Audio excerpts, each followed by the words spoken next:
All right, let's party. Wah. How's it going, everybody? Welcome, welcome, welcome. Jay's horrible comment aside, things are going pretty good. Let me say hello to everybody. How you doing? How you doing, Steve? Congratulations on your first. So what happened was, there's a button I have to hit in OBS to make the stream work on YouTube. I accidentally double clicked it, and then apparently that causes OBS to crash. But recently I added a setting that means that whenever the stream dies, it does that little like, oh no, stream offline, instead of just, just cut to nothing. So yay, that worked. I forgot I set that setting, so that's cool. How you doing, 14 on the YouTube side? How you doing, Zetai? How you doing, Horror Loving? Nice. How you doing, Nobody? How you doing, Lunar Wind? How you doing, Instant Z's? How you doing, Jay? And I think we're caught up. How you nerds doing? How you nerds doing? I be doing pretty good. Pretty good. House update. There's gonna be house update for a while. It's taking up a lot. Also, how you doing, Black Roses? How you doing? It's taking up a lot of my brain space. Also, I think Twitch ads are gonna activate soon, which I cannot stop at this stage in the stream. But I think I potentially found an apartment that I like. The only downside is, as far as I can tell, the only internet is Comcast, and I have heard some things. But the thing is, if you swallow the ring, neither actions is wearing the ring. In the same way that, like, if I have a sandwich and I eat it, I'm not wearing the sandwich. The sandwich is not wearing me. The sandwich has been eaten. It has been digested. The ring would not activate because it is not being worn. Mm-hmm. And that's why Frodo should have. I don't know. Like, there's a whole genre of taking things that are just kind of like a hero's journey sort of story, and then like nerds online are like, well, what if they did this other thing? What if they did this? Like, this yours isn't like a real instance of it because you're obviously like taking the piss, but God, there's so many people. This touching tale of bravery and sacrifice. It didn't behave in a clinical, pragmatic way. 0 out of 10. But yeah. Eat a hot dog. You spent some time as a hot. Oh, 100%. That is technically true, because I mean, a decent amount of hot dogs. I mean, like, the good stuff are made of intestines. So yeah, no, that is that is real. However, that is real. That is indeed real. Elite dog knowledge. I think this is I think after a while, much in the same way that like my various jellies are just part of one gestalt being, I think after a while, all the Hal Pals, you just sort of become like one pun organism. Like it's not even like sharing a brain cell. It's just like legitimately the jellies have just begun to merge. The line of where Jay begins and Steve ends is a solid continuum. It's a Venn diagram with one circle.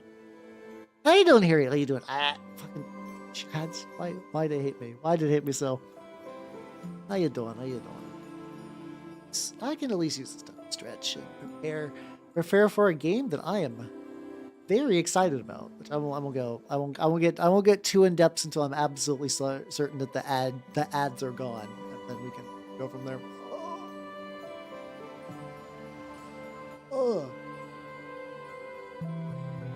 Now, for people who are subscribed or on YouTube, you can see I added. I haven't added like little desk buds. So this is the what was her name? I have her name bookmarked. The Yuka Mori. I have the Yuka Mori Alola and Doug trio because it is excellent. It's just absolutely fucking excellent. So I did that, and I was like, well, I need like more of my own minis on here. So I just had to take like a cell phone camera shot one that I did of my homunculus. Oh God, his eye, like, I love how grody that eye turned out. I'm very happy about the grodiness of this eye, but you can tell that this is like a cell phone cam shot versus a regular cam shot. Everyone do be liking the Doug trio. We do. Yeah, the eyeball technique worked. Like it didn't. I didn't quite get veins. Like, that didn't really quite happen, but I think I basically got everything else I wanted. Okay, I think, at least on my end, I believe we're good for ads for a while. How you doing, Harriet? How you doing, Fagoth? How you doing, Birdmalls? How you doing, Instant Charlie Good? Yeah, we will be esotericing our ebbs. For people who do not know, supposedly the pitch of this game, I've been aware of it for a while, is like a tabletop like D&D-esque fantasy setting, but with the gameplay mechanics of Disco Elysium. So, but instead of having like the different personalities, like the kind of like 6 D&D core stats are sort of the voices in your head. And like, this is going to be interesting because like for me, like, you know, the mechanics of Disco were really cool. There's gonna be a lot of role playing. Also, there's no voice acting in this one. This is like early Disco Elysium. So this is definitely one of those games where I am going to be doing a lot of voice work. So I'm sorry in advance. But yeah, no, it's I've like I joke a lot about things being made in a lab to kind of like cater to my interest, and this feels like it really does. Like to the point where like I don't know why I just typically don't. I guess newer video games don't interest me a lot of times. Like there's very few games that were released in like the year of our Lord 2020 something that I'm like, ooh, yeah, let's go. How you doing, Buckaman? How you doing? Yeah, I don't have any of the fancy tea. I don't have the fancy VTuber lemon tea that cures everything from cramps to tummy hurt to bad voice to like by bad voice I mean like, you know, like sore throat, stuff like that. I did get that one thing a while ago where it's like effectively like Chinese honey with various herbs in it. That actually legitimately does work. That I've had great success with that. I've not had to use it in a while. The last time I was using that, like I'm sad that I had a computer explosion kind of stop it, but I was doing a playthrough of Knights of the Old Republic 1 because I was a weirdo and so I will say like playing Knights of the Old Republic 2 before 1 is a very interesting experience because you learn about like, you know, like in 2, Revan is spoken out about as this kind of like mythic character, this kind of entity that was a lot more like a larger than life character that you just kind of always hear about from the distance. And like, that's really cool. And like at the time I was like, oh, this is neat. And then you play Revan in the first game later when I went back in time, when I basically went to play that. And I'm like, oh yeah, no, this is a BioWare game. Like nothing wrong with that. BioWare is fun, but like the goofy kind of RPG protagonist Revan contrasted with the like Obsidian, I believe it's Obsidian, trying to make make Revan as almost like a weird kind of like Force Messiah, but like the Emperor from Dune, not Dune. Like Paul Atreides, kind of one of those like weird like chosen ones who aren't necessarily like all good. There's like some like conflict stuff going on. Custom meme. As long as no one's actively posting porn.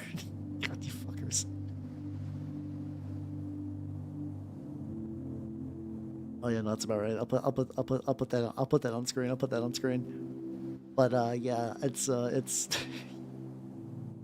we go. By the way, if the jail section of Discord is for spicy jokes and not dicks. So there we go. To be fair, that was an accident. I think it was supposed to be like a joke, and no one like. It's like one of those things that like if you like you have a picture of the beach and you look in the background and there's like an old man who's just like cheeked out naked, and generally the idea of like you're like, oh, you don't notice that, but other people are like, oh shit, naked guy. I did put it on the fridge. I need to rework the fridge. So for context, I have the fridge. I do have the fridge of like putting everybody's minis on stream. And I think the problem is for me is that the fridge is like it's a weird spot. Like basically, what's the best way to say this? I think the fridge idea is good, but I think that makes more sense as like a BRB screen as opposed to just kind of pop into it every now and then. So I need to. There's like a very generous part of me. There's a part of me that's like, oh, when I move, I'm also going to use this to like, you know, I want to like inventory all my stuff. I want to finally get like the note system that will fix my life forever. I want to inventory all my minis. I'm going to do a big overhaul of a lot of my OBS stuff. And maybe that like, I know deep in my heart that that's kind of a lie. Yeah, ambitious plan. Yeah, it's. I've been through these cycles of guilt before. These do happen. I've gotten better. Like I know every time I have like a long break or vacation where I'm like, oh yes, this is the week or two that I'm going to use to fix my life. And the last winter, I basically just like during like Christmas break, I just watched the entire Mandular Ultima video retrospective and worked on terrain, which was good actually. I'm going to be real. I'm going to be real. But yeah, that's kind of my thought, Bird Malls. Yeah, exactly. Like it's like there's some stuff even like I'm finding things that I didn't know I have. Like I'm at that stage. So yesterday I packed up my magic cards. I was like, all right, I don't need to deck build in the next month. And honestly, I very rarely deck build these days. But I was looking through my cards because I did do a big order. I did a big sell order. So I was like, okay. Having extra money would be good for the move. Like, I don't think I need it 100%, but I figure any leftover money for that I can just pour into the new model stuff, like the new outfit. Which I heard back from Nazna Mama. She's had some stuff come up, but she's working on that. And then I need to find someone to rig it because my current rig artist has apparently vanished for like 3 or 4 months. I'm in like a Discord with the rest of everybody, and then everyone's like, where did she go? Where did she go? I had stuff that they were working on. It happens. It's not a like I've technically this is not the first time this has happened. Not for rigging. My original for Live 2D artist, he just vanished off of the face of the earth. Like he did like a very short rebrand. I think played like one group Valorant stream with his friends and then just like fucking peaced out, you know? So I don't know. There's like a couple of VTuber people I know that does rigging. Like I know at one point Charlotte Crossbear. Sorry, I love pronouncing the X's wrong. I know she was talking about wanting to open commissions, so like I want to give the homies money if I can. You know, if I know somebody and I'm like, I will like to throw you dollars because I know you as a person. There's also been that like little dark whisper in the corner of my head where it's like, hey Hal, you should just learn how to rig. You should just learn how to rig. And I'm gonna be honest, like as dumb as like on one hand, like my brain is like, yeah, just spend like $200 on the pro version of Live 2D and then practice and do it yourself. Just learn a whole skill set, idiot. What's the worst I can have? I think it's. I mean, I actually don't know if that's like you can make like Live 2D cubism free. I guess I don't know. It's like, well, I don't know if there's like a subscription thing or like it's like how niche a software it is. But like, the thing is like, okay, listen, like I'm a monster boy, right? Just to really put in perspective everything. So like, you know, all this elf, you got the apron, you got the hairs, and you got the hands and stuff like that. But like, this is like a whole other series of things. And once you get into stuff like this, like, that's so much harder to find people who'll do that, to find people who can do this sort of thing. Like I don't even barely show knees, and this is like a whole thing. And it's like on one hand, I'm not gonna stop being a monster boy. I really can't. Like even if the more knightly outfit is gonna have probably a bit more of a synthesis of the two, so there's less of a switch back and forth. But it's also like, man. See, that's the problem though. Wait. I had a curse how to reach a special gym to wish to curse away. Oh God, no. You don't like. Hey, anybody who ever thinks they might be a DM. Yeah, I'm sure you think adding the deck of many things to your game is fun because you've heard memes. I need to let you know that you put the deck of many things in a campaign because you want to end it. Really, it doesn't matter what result any of the PCs roll. As soon as any card is drawn from the deck of many things, your campaign's over. Any plans, any like character arcs, whatever, because like one option, like last I checked, one option is just like burrow the PC in the center of the earth in an undetectable prison. Like, cool, okay. Did you have plans for that character? Like, did you work with that player in advance to set things up or whatever? It doesn't do that. You can, yeah, that's true. You could add it at the end as a like, it's over. It's over. You know what? Maybe this would be like your character's a gambler. They get the deck of many things in the last session, and the session ends with you drawing a card. I don't many know how you doing. Yeah, there's so many of those. I mean, there's also like even the positive rewards. Even the positive rewards are like you get a castle, I believe. It's been a while since I've looked at like I also don't recall what the 5th edition version has.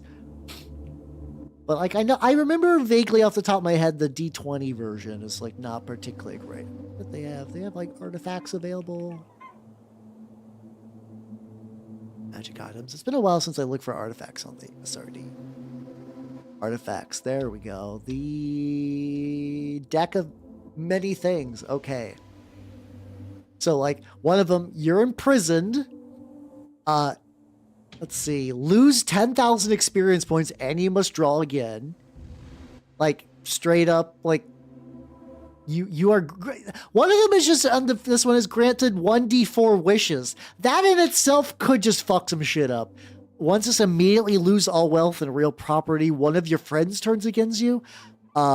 Defeat Dread Wraith or be forever destroyed. And in the context of 3.5, a Dread Wraith is CR11 and incorporeal. So if you don't have magic weapons, you're fucked. It's all bad. Your body functions, but soul is trapped elsewhere. What the?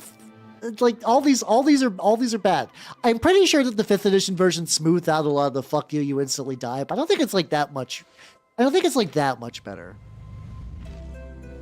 Look at the monster fucking. Don't worry, listen, I like this. That's what I'm saying. Anyway, that's what I'm saying though, that like I think long term having the ability to rig would be very neat. Would be very neat.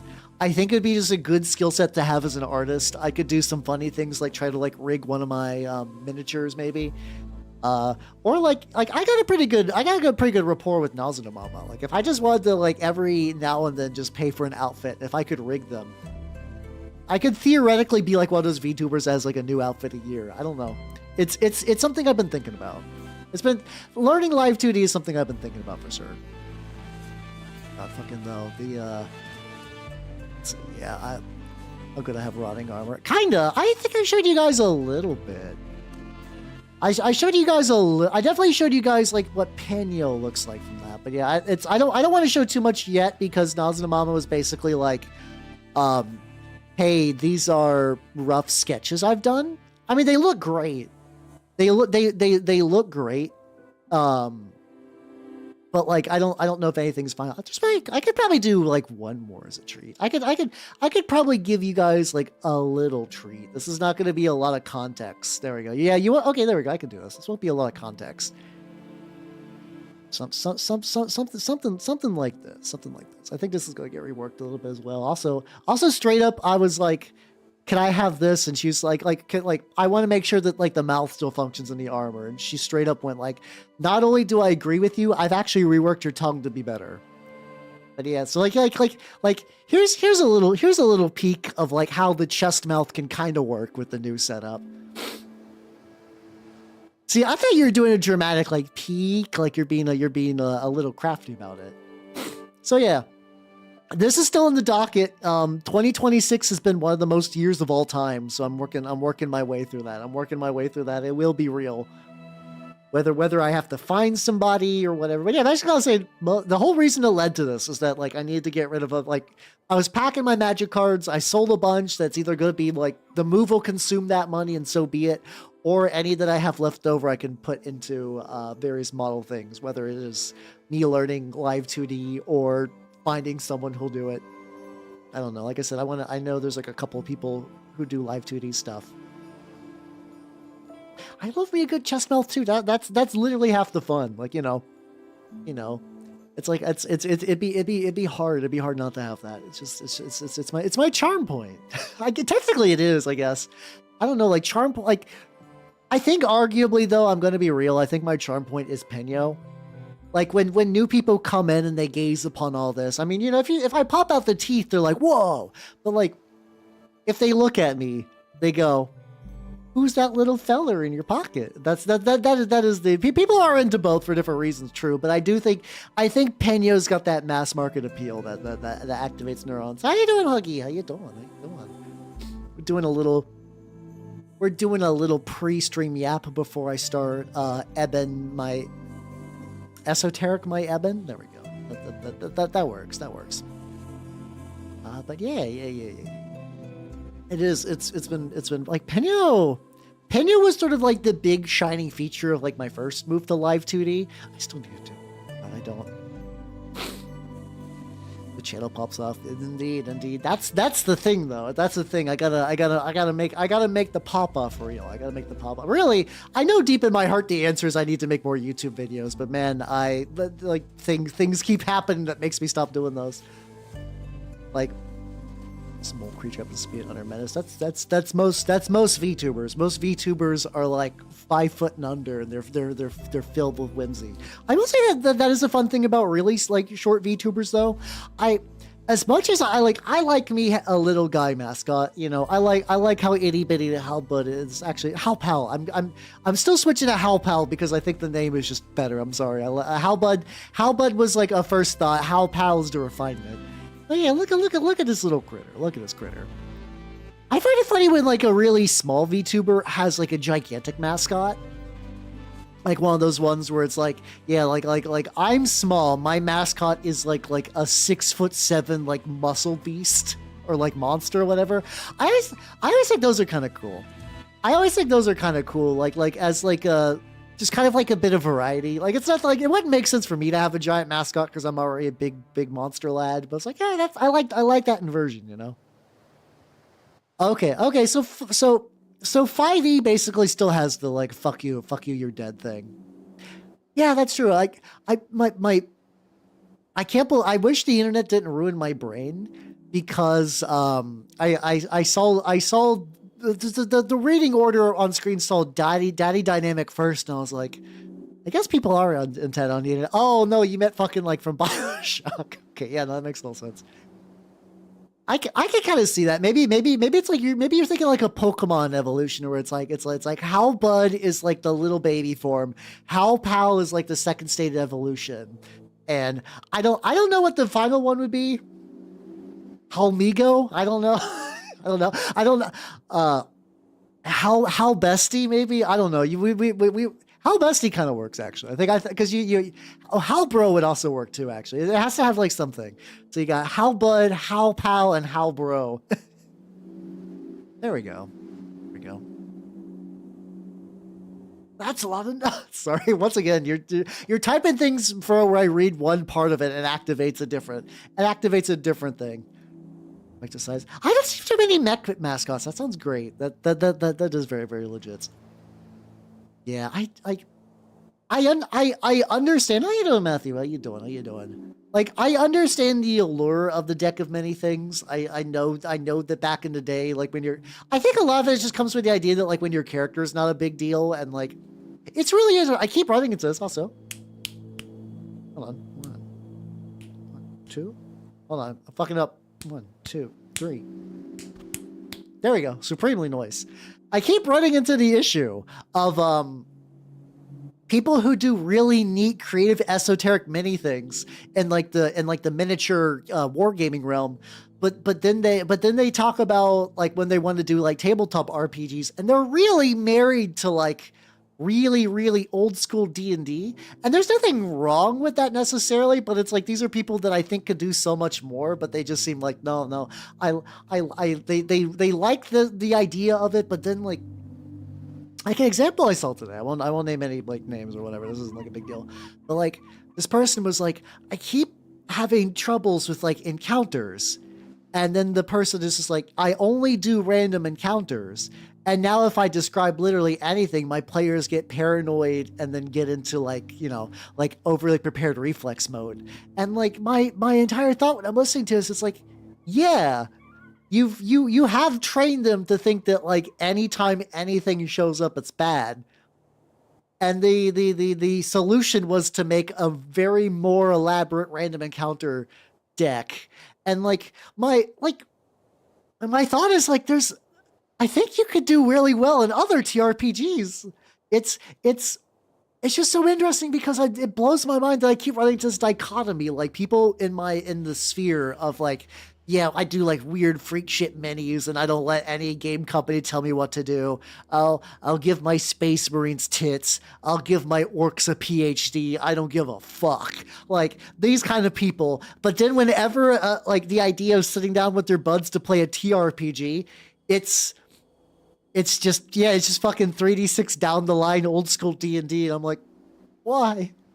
The answer to your problem, the issue you're running into, and he's like, well, sometimes I'll just get encounters and they just don't like they don't feel right. They don't have like a weight to it, or they just like they're just not as exciting as I want.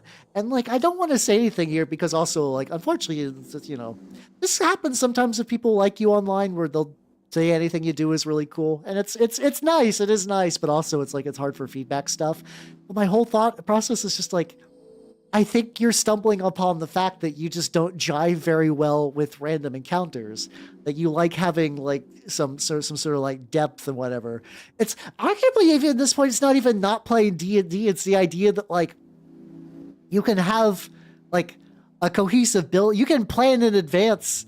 You don't need to keep working on randomization tools to make your randomizing more fun. Randomization tools are fun. Don't get me wrong, but it's like um it's like your boat's sinking, and instead of just like it's like you're trying to like swim across an ocean, and instead of being like maybe I should get a boat, it's like maybe I should train like every day so I swim like really hard, and it's like you're still gonna run into the same problems. You're just gonna be like arguably more muscly about it, I guess. I mean, Maid is really fun and like awesome. I'm sure people have ran Maid campaigns. TG has been around for many years. I'm sure one of those fucks have made like I did like a couple of multi-session Maid things. I don't think I've ever done like a Maid campaign. That just sounds bonkers bananas. But like, it's okay. Well, there you go. So like, I mean, you can do that, but like at least Maid, you're kind of like it's supposed like kind of goofy, low stakes, supposed to be part of that. Oh God, I've never played GURPS, to be fair, though. So I can't give GURPS too much shit because I've never given it a fair shake. I am excited, though, because I mentioned before that I need to read more about it. Probably tomorrow, if I'm going to be real. I'm going to be doing a Call of Cthulhu. I'm going to tentatively say one shot with the idea of it being a mini campaign. We'll find out. How you doing, Troglodyte? How you doing? So yeah, that oh, I'm excited for that. I need to read up though. It's actually been a while since I've properly read like a love kind of like how through like nerd pop culture you're like I think I know generally how Lovecraft works. I think I generally know how Lovecraft works, but it's been a while since I've done it. It's also funny because I kind of forgot that like the Investigator's Handbook for Call of Cthulhu 7th edition just straight up has they're like, hey, read the entirety of the Dunwich Horror. It's right here. Here you go. And I'm like, oh. I guess I really don't have an excuse, huh? There we go. Yeah. So that's gonna be fun. But speaking of TRPG things, I think it's time for Esoteric Ebb. But I'm gonna do the 3-minute ad break to try to get Twitch to shut up. So let's do that. Wow.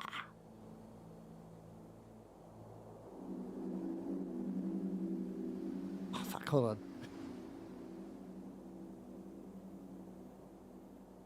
on. Apparently my thing is not working. There we go.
All right, there we go. Let's video game. Ah. So yeah, apparently my Steam Deck I think is outdated. So I gotta update the drivers and all that. And because I got OBS portable, it's gonna be a pain. I am beyond such primal emotions as okay, Balthios. I am. So I gotta like sneeze a little bit. I think I'm Gucci. Yeah. But yeah, so this is Esoteric Ebb. I might make this screen a little smaller. I feel like I might be covering up too much vital info. Let me tweak that just ever so slightly. Just do like a little thing. You just take the video game. What happens if I just kind of like lightly smoosh something like that? There we go. Yay, okay. We're covering shit, but not too bad. I can't. This also means I can make this sweet Barkley quote. Just like a little bit. I'll probably replace it with one in-game. But yeah, this is Esoteric Ebb. It is time. I have done pizza. Hey, I mean pizza lunch is good. Pizza lunch is nice. You could do a pizza lunch rebranding as ASMR. I don't think I can. I've mentioned before, I've attempted one ASMR stream. I tried to ASMR Time Cube, got embarrassed, and started playing Monster Rancher. Like, that is a very Hal sentence altogether. But yeah, that is real. Alright, so yeah. Alright. Okay, so we can... Okay. Background focus punching bag troll killer. Kiosk kid. Okay, so we can... Let's see. How far does the randomization go? Let's see. We can use a pre-built. But like, I don't know. What? Okay, hold on. Let me return. Let's go back. Well, what are we doing? So last time when I played Disco Elysium, I pretty much did the equivalent of, I did baby cakes. I did stupid but strong and well-meaning. Now, I could do something similar in this. Let's go ahead and crank all that shit as much as I can down. Just like it's... Let me get all my dots back. Somebody's dot. What do we want to do? Make Kim. It's just like a kind of like a smart dude. So we got, let's see, lore uses. Higher strength allows you to equip extra items, be violent, religious fervor, and aesthetic nationalism, and increased manhood. So I guess. Okay. How you doing, Ranchero? Yeah. Okay, that sounds good. So straight up, it either just means you're like more masculine man, or strength does increase dick size. We got dexterity, which is used for stealing shit, Republican revolutionary, and running. Okay. We can do. What three of us? Okay. Concentration for hit points. Control your body and its esoteric connection. Your political party rolled 12% 12% last week, and you don't care. Pain is good for you. So you become like a kind of like a masochist bloke, I guess. Intelligence is if your brain is big. What do we got for proficiency?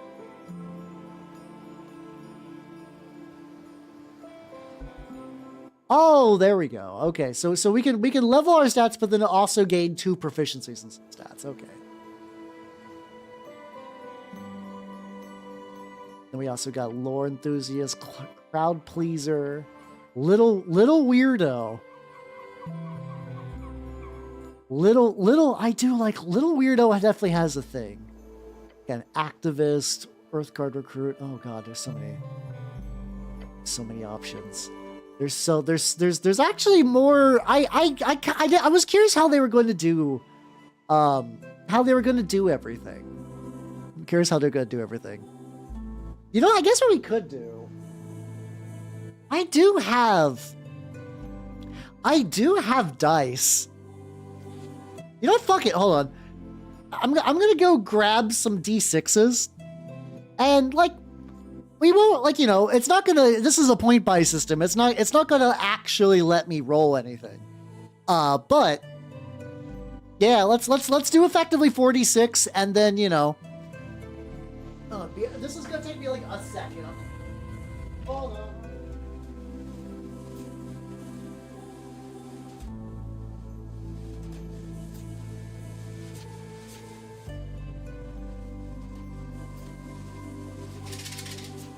Oh, yeah. Alright, I got a big old thing of dice.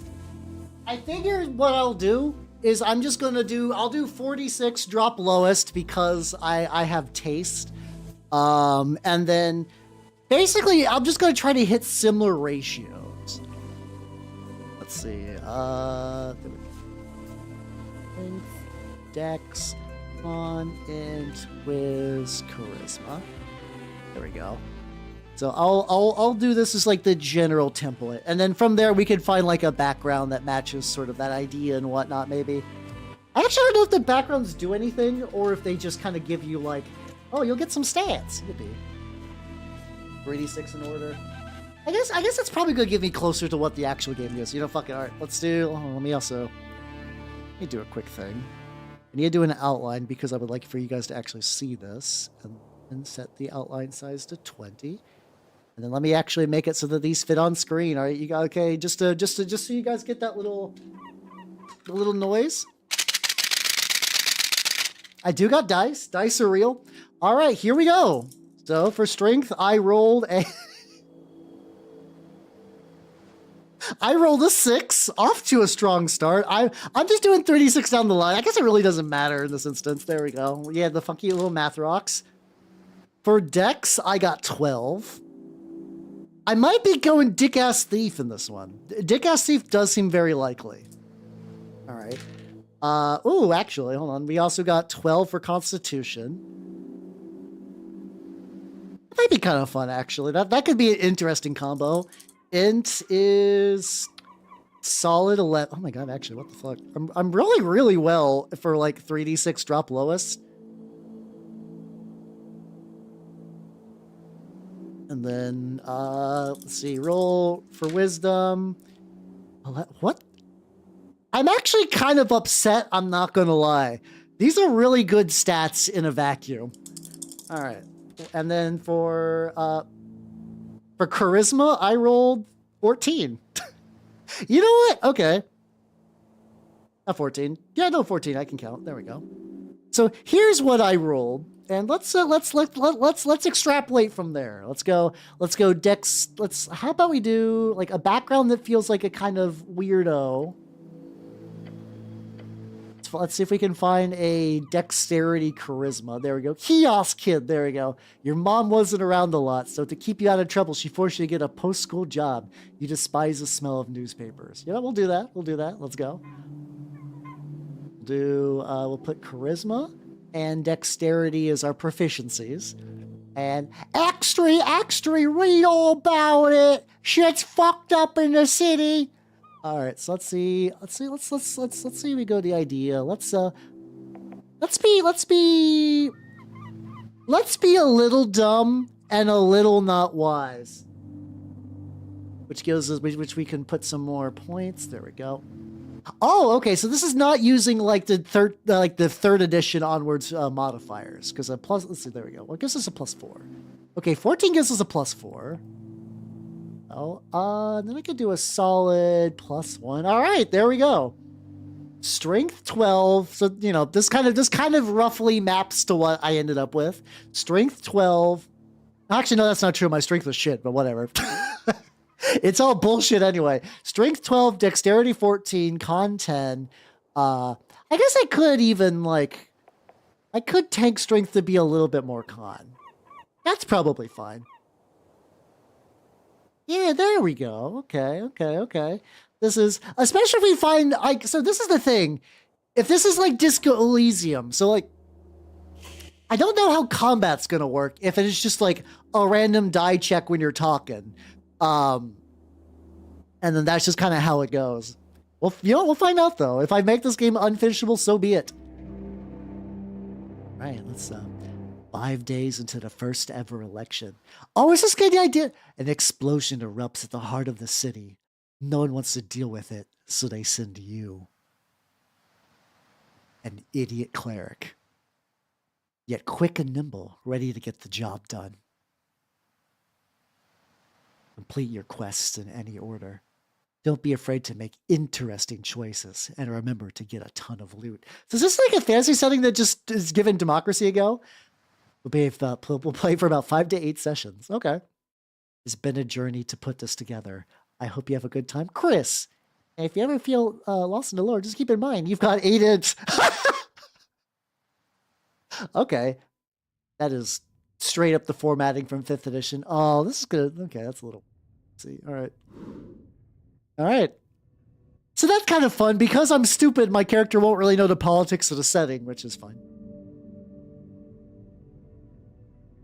It's him. My esoteric orb.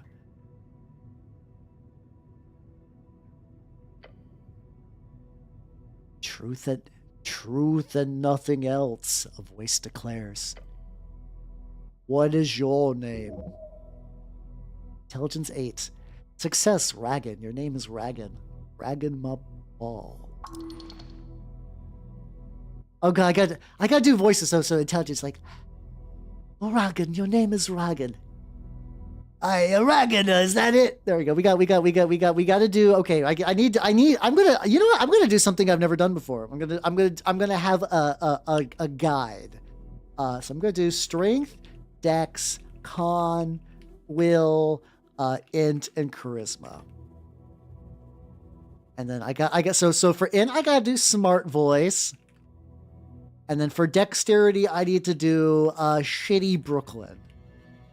Hey, I'm Dexon over here. How you doing? I'm gonna take your shit. There we go. All right, we're gonna do that. Hey, don't think you've been called that very often.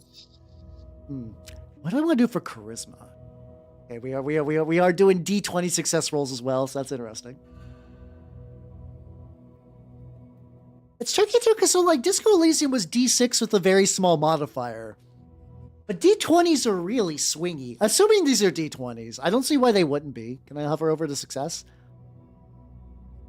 Oh, should I do a foppish voice? Oh, how you doing, Vag? Perfect. That's charisma. There we go. Terrible foppish Brit. Cool. All these are bad. I did dexterity charisma. We're going for real dick-ass thief hours. Oh, and this is my voice for charisma. No, you're not. How you doing, big gun? Oh, which is quite embarrassing when you think about it. Okay, this is immediately falling off. What should I? I guess I'm also going dick-ass thief, so maybe I should also do like a... Should I keep the tradition alive and just do like shitty baby kicks voice? I don't even tell. Ragan, that doesn't sound right. Oh no one calls you by your name. There we go. Okay, so okay, I'm just reading these from my gut, and so strength has to be bad Scottish. Okay, so my voice acting guidelines. I got bad Scottish, shitty Brooklyn, 2 stats that I have not assigned. Like, dare you enter my magical realm wizard voice, and then I haven't really think anything for wisdom yet. I haven't really thought of a good wisdom voice. Maybe I should do like, be well, my child. Sire Dwarf Layoshi. Oh yes, nobody likes you, boo-hoo. You are often referred to as cleric. There we go. I could just kind of do, I'll just do, generic tempered voice.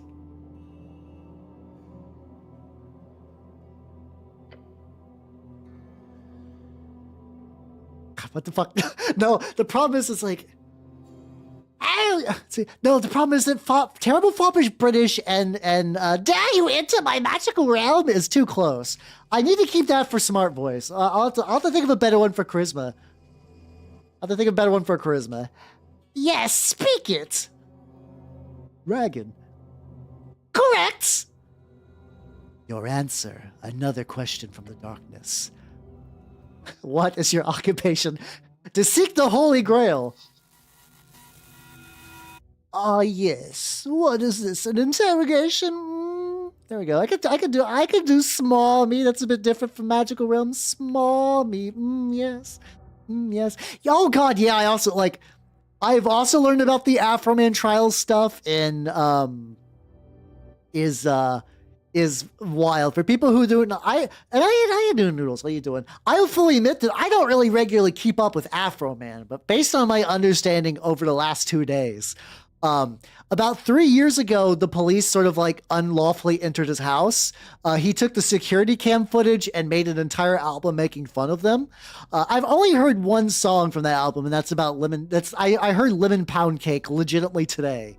And it's kind of an amazing track. It's basically like, man, maybe if you would like, he wanted the sheriff was just so fat and so enamored with my mom's delicious lemon pound cake. He almost wanted to drop his Glock and stop breaking my house. And apparently he got sued by the police for defamation. And he won. Because every time they put on the stand, they're like, I feel like it's my right as an American to make fun of somebody who broke into my house and scared my family and whatnot. And I'm like, fuck yeah, good for him. For me, the best part about this is the suit. Is that, like, I'm going to be honest, Afro-Man dresses like he's trying to sell me used cars. Like I don't know if any of you have seen Afro-Man in like the last forever. But I'm gonna put a picture of what Afro-Man is currently looking like right now. No shade on him. Dude is clearly like living the best out of a bad situation. I feel bad that like his house got like, unlawfully entered and his shit wrecked. But also, in any other circumstances, I would assume he's a local town man trying to sell me cars. Like, if you told me that Afro-Man owned Big Al's Buick and Chevrolet down by the highway, I would also believe you, you know?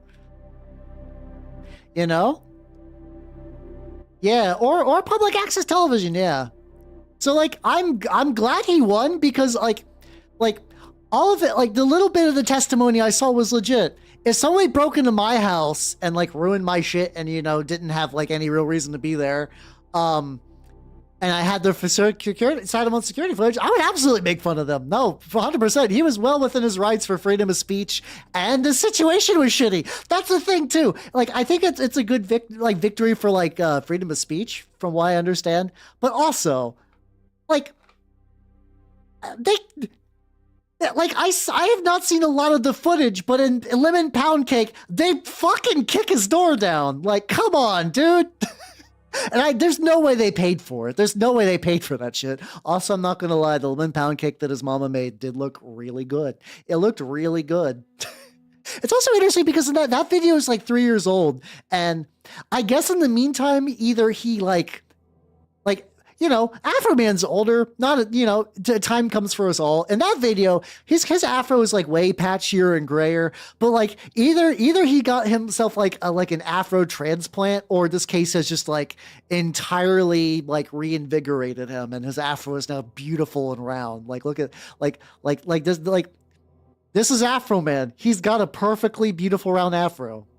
And like I'm very, based on my limited knowledge, I'm very pro Afro. I have to say limited knowledge because I didn't learn about any of this until recently. So I don't mind if he dyes it. Fuck, you hit his age, dye your fucking hair, do what you want to do. I just find it funny that like he looks better than he did. like him circa like public access suits looks way better. Like he's doing good, all things considered, and I have immense respect for him for that,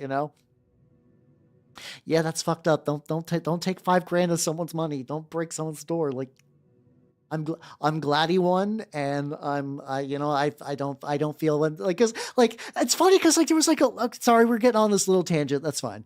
The lawyer was like, don't you have any remorse for the families of the of the police that you made fun of? And I'm paraphrasing the hell of his response. It was basically like, you know, if they didn't want to get made fun of, they shouldn't have broken into my house and stole my money. And the lawyer was like, it was the other, the like, you know, the police people's lawyer, and this guy just couldn't get anything on him because, like, you know, if you're a jury, you sound insane if you're like, yeah, they fucked up your gate and broke into your house and scared your family, but don't you feel bad for them? And he's like, no, this is they didn't have to do this. They reaping. I love sowing. Me with reaping. What? No way. How you doing, Nintendo? We're talking about Afro Man. Sorry, I had to. Yeah, they fucked up his security cameras too. Once again, I don't know the exact details of all this, but like, fuck, man. Good for him for getting his kicks in. And I love if you go to the videos. We are talking about Afro Man. Yes, I am very new to the current Afro Man saga, but I am. See, I like hearing this information about people that I'm vaguely aware of, as opposed to what happened when I learned about what Viper the Rapper was doing, and I liked Viper's music a bit more. And he is a way worse human being. I'm like, fuck yeah, Afro Man, you sound like a nice guy. You're you know what, you're standing up for your rights, and this is going to be good for everyone involved. I'm glad Lemon Pound Cake's gotten like 3 million views now. Hell yeah. But then Viper is like, oh, Viper, he's a funny internet man. And you're like, oh no, he kept a woman in his basement. You're like, I guess I'm not surprised because it's Viper the Rapper, but I'm still saddened by this news. For context, Viper the Rapper was the guy who sang the song Y'all Cowards Don't Even Smoke Crack, along with like millions of other songs. Like the guy was not entirely upstairs fully, and would basically like imagine like at the start of the stream and by the end of the stream, imagine by that point in a different, like prior to his arrest, that Viper would have probably made an album and a half. And it's just like the shittiest beat you've ever heard, just kind of whatever he just feels about like rapping that day, you know? South Park. I don't even know who that is, for. I have no idea who that is. Hopefully, it's probably Nightmares. I have to imagine. Probably Nightmares. Okay, there we go. Anyway, I'll leave little baby Afro Man right there because it's fun. Let's see. I gotcha. What is this? An interrogation? Yes, I can use this voice. Ooh, charisma. Ooh. Okay, if I do that, and then I can still do, dare you into my magical... I swear they found a good voice for Khan, though. Okay, this is Khan. I feel like I should do like a... You are dead. Like almost like Unga Bunga Caveman. Because I feel like Constitution's kind of like, you know, meat. So we got bad Scottish, shitty Brooklyn, shitty Caveman. Generic tempered voice, dare you enter my magical realm, and then like smarmy vampire. There we go. All right, I got the complete. There'll be other voices, but you know, these are the important ones. Oh, and then also Raggin, which is just baby cakes. I think at this point it's just tradition. Do I have baby cakes? Am I pile of images? Do I need to get me? I mean, baby cakes would normally be a barbarian. Let's see. I'm so sorry about like every. Let me see. I gotta clarify that I don't want. I gotta clarify that I don't want a tiny. That I don't want a tiny cake. There we go. What do I want?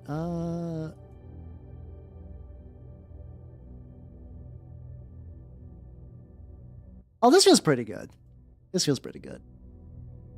I just needed a baby cakes, and I feel like this one's gonna be appropriate. There we go. We got two of my favorite rappers, Afro Man and Baby Cakes.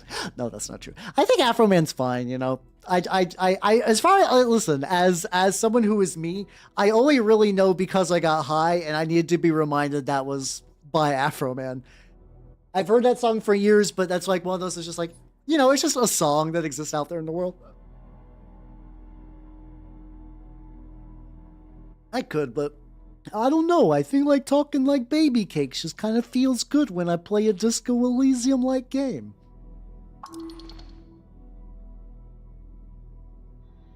Oh god, this is I'm fucking my shit up with this. That's like, you kind of take for granted how the voice acting in Disco does a lot. I mean, basically, it's the same guy kind of do, like, you know, he's not really putting on accents. He's just speaking in his own voice really cool.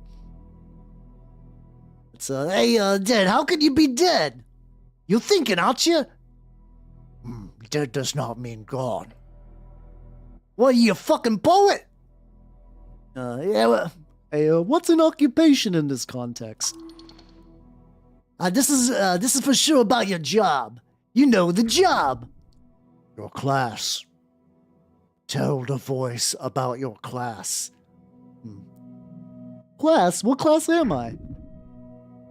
Lower class. Fuck. Not sure any answer is good here.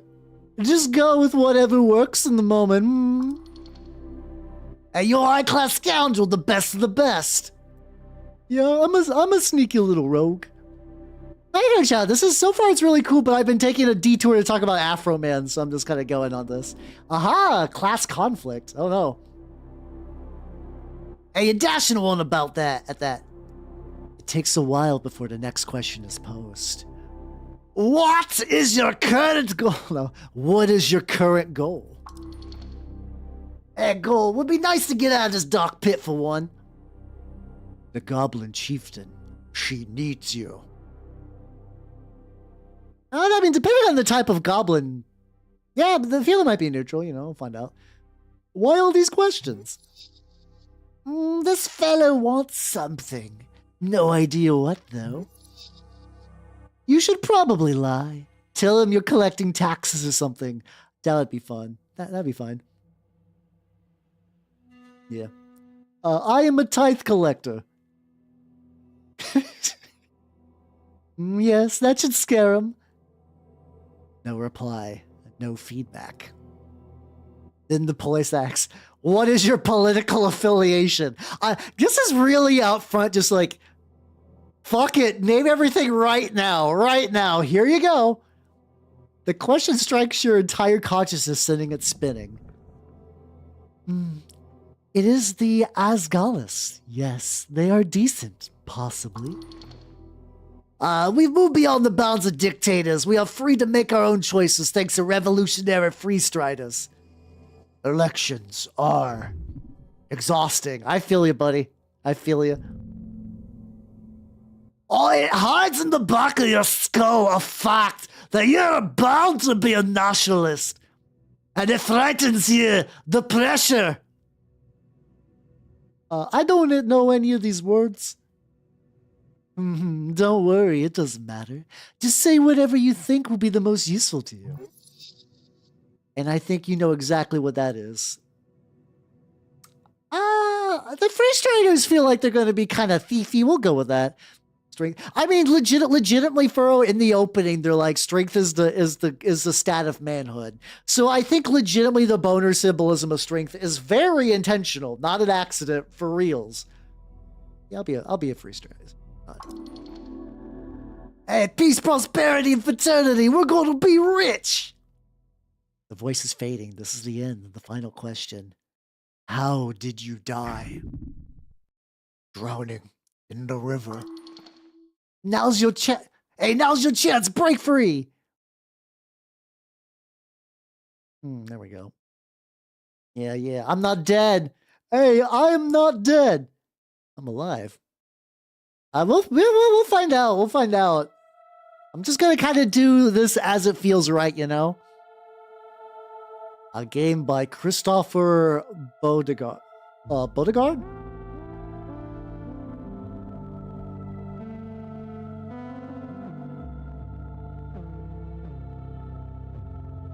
Published by Raw Fury. I do this intro is very fun. I'm enjoying this. Sound designed by Isaac Johnson. All this music is really good. I'm enjoying this. Oh god, this is Kingdom Hearts vibes. Fuck. I was like, why does this feel familiar? Man. I know what happened. I'm recreating a very similar scenario to Disco Elysium. That's really it. I also played with the 8-inch, so things just kind of happen. That is the nature of the beast, you know?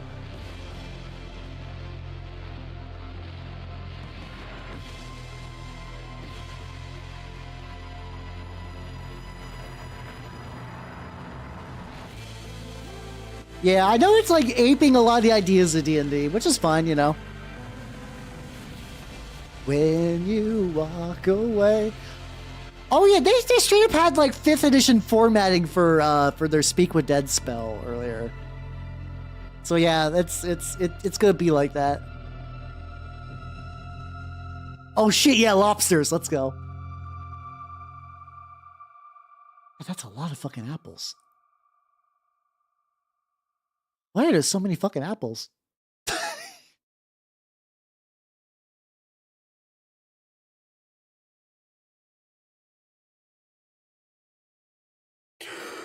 It's me. Day 1, March 2nd, 27 PE. And that song to PS1 fishing game. Wait, there's a fucking PS1 fishing game with. Ooh, okay, that sounds like fun.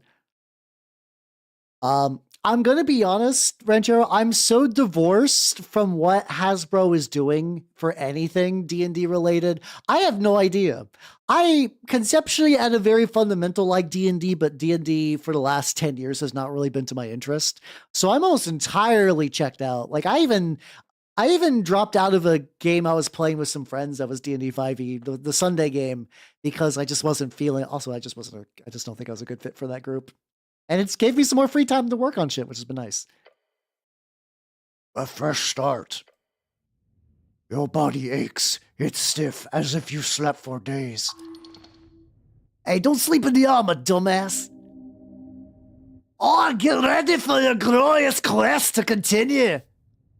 Oh, cool. Oh, okay. So you can click the little things and get... Oh, that's neat. That's a neat idea. Okay. So let's look around me. A quest, a task performed by a heroic individual and or professional adventurer.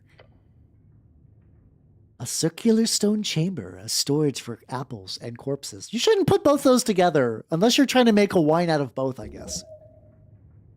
Those piles of apples, is this Tolstad? Wait, fuck. Oh, thank God, I can go back and if I actually click. Tolstad, a sprawling island fortress in one of the 5 districts of the city.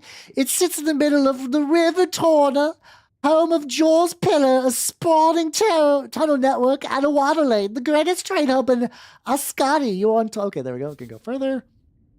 Hey, what? Why is... so strength can do some stuff. Yeah, I mean... I know... I get to what they're doing with the icons of the stats. But, like, I kind of like the... I do like the... Like, even, like, the background art style kind of has, like, a certain flair to it I'm enjoying. On the River Torna, the second longest documented river along the coast, splitting the band of Ascari in half.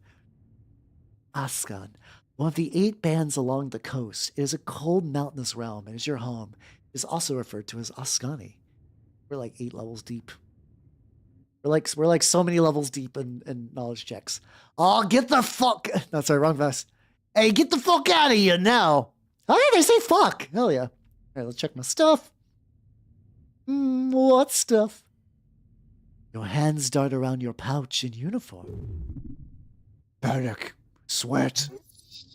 No spellbook, no mace. Face it, you've been robbed. Your legs shake. Tears begin to form. Oh no, I'm crying. I'm actively weeping right now. Deep breaths. Your belongings are surely here somewhere. Wait, what's this about a quest? I like a hit point. Oh, yes, a quest! You're on a quest to save the city. Earth be blessed. Earth is my god. Do I remember everything? Not sure. Do you have some sort of amnesia? Your thoughts are scattered, but your mind is fine. Okay, but what's the quest again? You get a job, the tea shop job. Tea shop job? Yeah, the tea shop that blew up. Easy job, you'll be done in a day or two. Okay. Oh god, this is once again, this is gonna be a reading stream. Oh, I have so much reading to do. Oh. Just a job? Ah, so I've done this before. I got some ooh, there we go. Well, maybe not this particular type of job. Your previous experience lies in some basic Earth Guard militia service as well as a few years at the towers. Oh, Earth Guard, the heroes of Norvik, keepers. Okay, so I basically work for the cops, kind of. Norvik, your home city.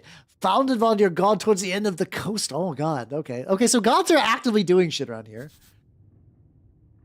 A great war, a conflict between the Arcanist of the Reeds as well as every other nation connected with them across the coast. A horrible waste of human lives which claim millions of lives. Oh my god, okay.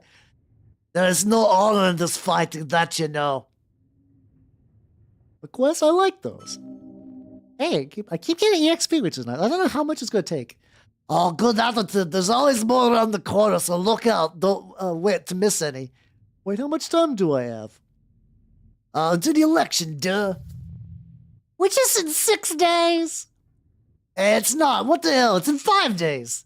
Depends on your definitions. Definitions of what? Time?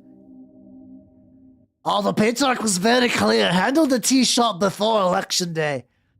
The quest, you must honor this request. You must honor this request and complete this quest.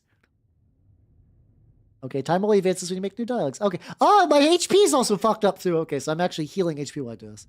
So to be clear, I need to figure out who blew up some random tea shop. And more or less. But you've got like 5 days to do it, so no stress. There's also bullshit politics involved here. You'll love it. Cropping that for later. Yeah, the fucking, I'm a veteran of the Psychic Wizard Wars for sure. Can I think about this first?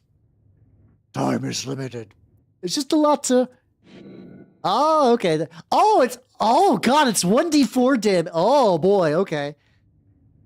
Oh, shit. Okay, that's interesting. You feel dizzy. The weight of Earthguard uniform. A dull pain takes hold. Your body aches. Its contents rotting. You must consume an apple now. There are many apples here and corpses. And corpses, what the hell is this place? Your stats are high or low enough, chimes will appear in your mind. They will suggest, inform, and offer unique paths, trust them at your own risk. Uh-huh. As you do, your fingers touch upon cold steel. It is covering your entire hand. Colloquially known as a helmet. Can I take it off?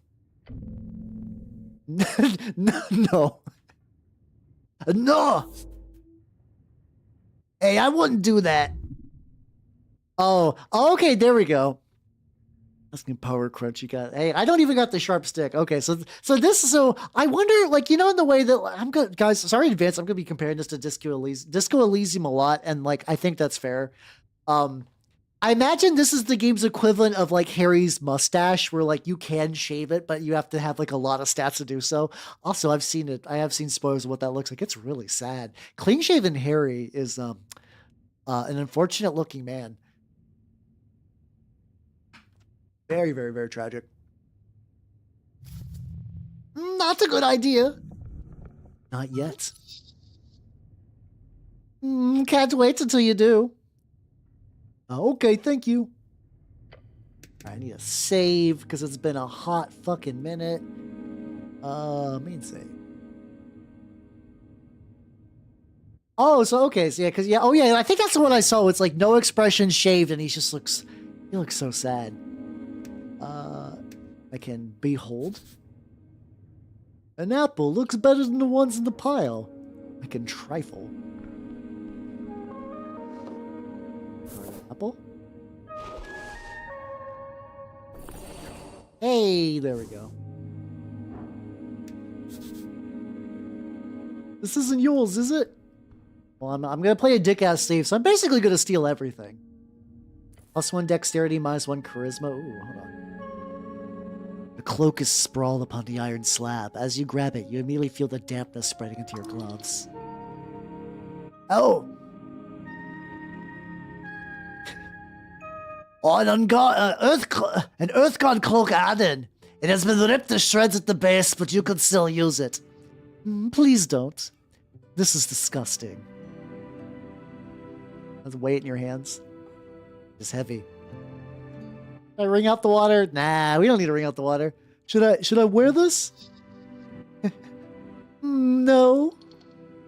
Hey, of course you should wear it. The hood is a perfect tool for any decent rogue and or ne'er-do-well. So what if it's a little damp? You gotta wear it. I mean, I am a rogue, so yeah, let's wear it. Oh, you reach for your fancy red pouch you're holding. Despite everything, you are now a rogue. Oh, there we go. I'm a rogue now. Yippee. And the cloak slips easily inside into the extra-dimensional space with a satisfying slurp. I really love my pouch you're holding. Yes, you are very lucky.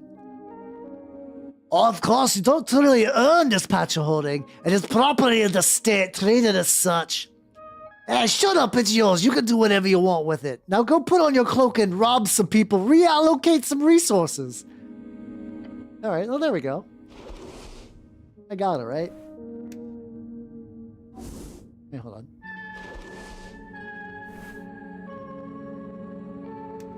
There we go. Oh god, it looks incredibly shitty. Please don't put it on. That's fine. Main save. I don't think I'm gonna do like a lot of save scumming. Alright.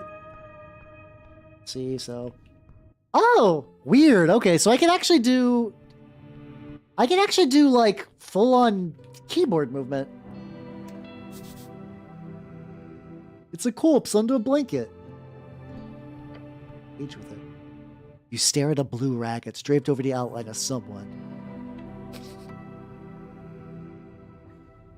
Oh, I see. It must be normal to take naps down here. No response. Give it up. Nothing to gain here. Curious behavior to lie perfectly still under a blanket like this.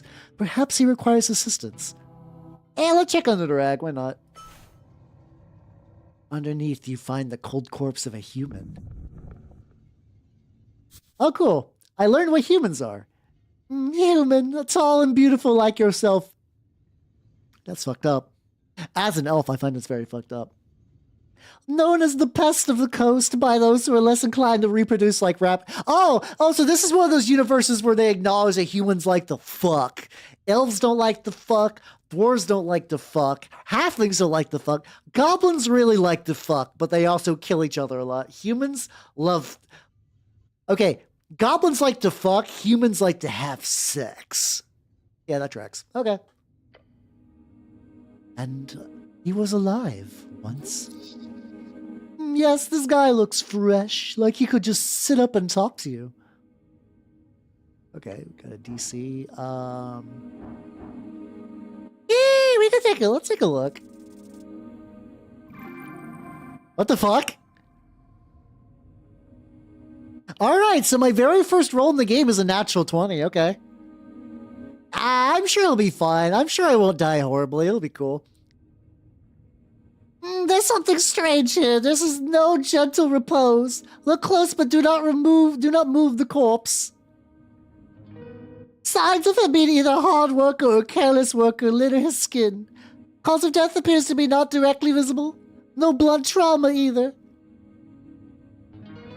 Considering his age and the shape of his body, this man most likely... Oh, sorry. Considering his age and the shape of his body... Oh, this man most likely died of a common disease or internal failure. That's pretty broad and vague. Unless you're willing to start cutting, that's all you'll get. Except... What? There's also a marking on the right leg. A circle with a cross inside it. 300 pieces added. You recall that is the marking of PR, potential revivification. Oh right, this guy can be revived? It seems so. He most likely died during care and was granted immediate gentle repose. However, he clearly did not have an RF. Revive fund, yeah, makes sense.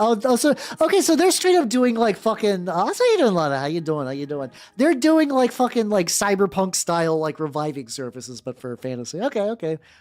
This definitely is like I feel like we're hitting like Order of the Stick level, like maybe not quite, like people don't know their stats, but we're hitting that. Yeah, we're just casually using like the rules of how like magic works in this universe for shits.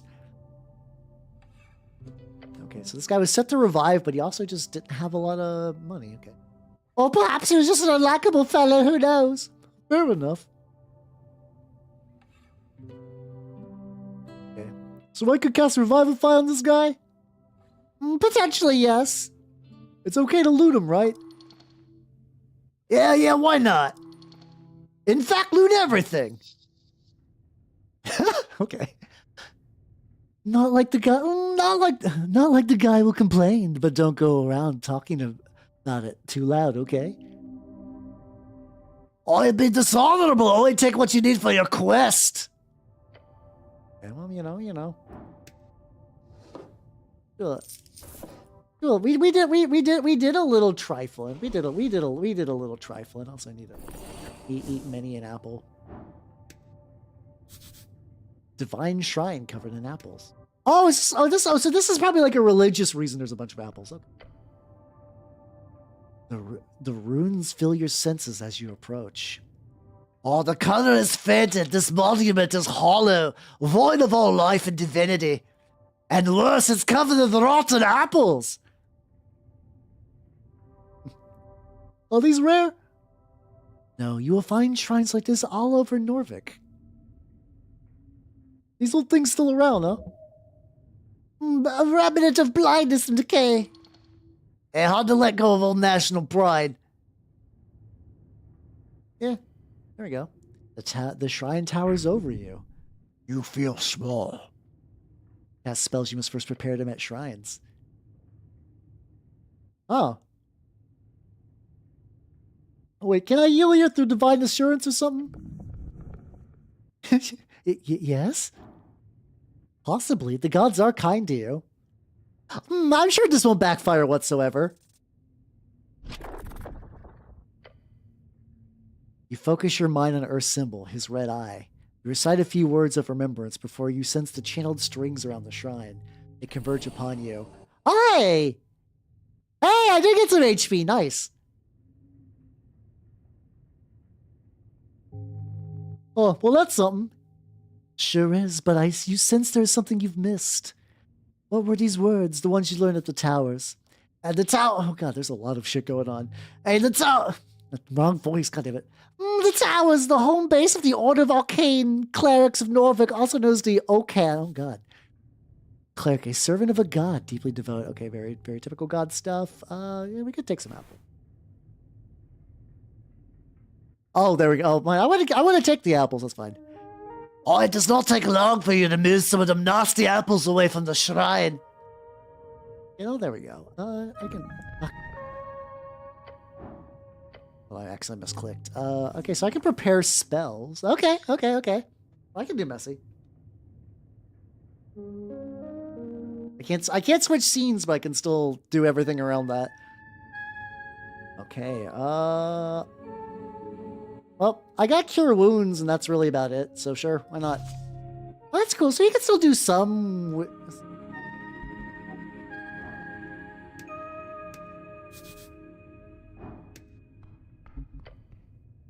Stare at a pile of apples. Apples are good for you.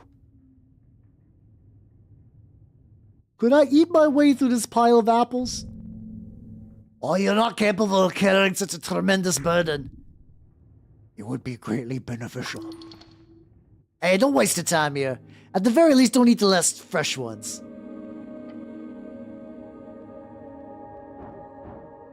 I don't... I guess I'm gonna go for it. I guess I'll eat the weird apples. Fuck it, why not? Hey! There we go. Oh my god, just barely. You look upon this challenge with determination. Your stomach is empty. Hey, there we go. Digging in, the first apple goes down the hatch. Going smooth so far. Number 2 goes, you chew it. Okay, there we go. Okay.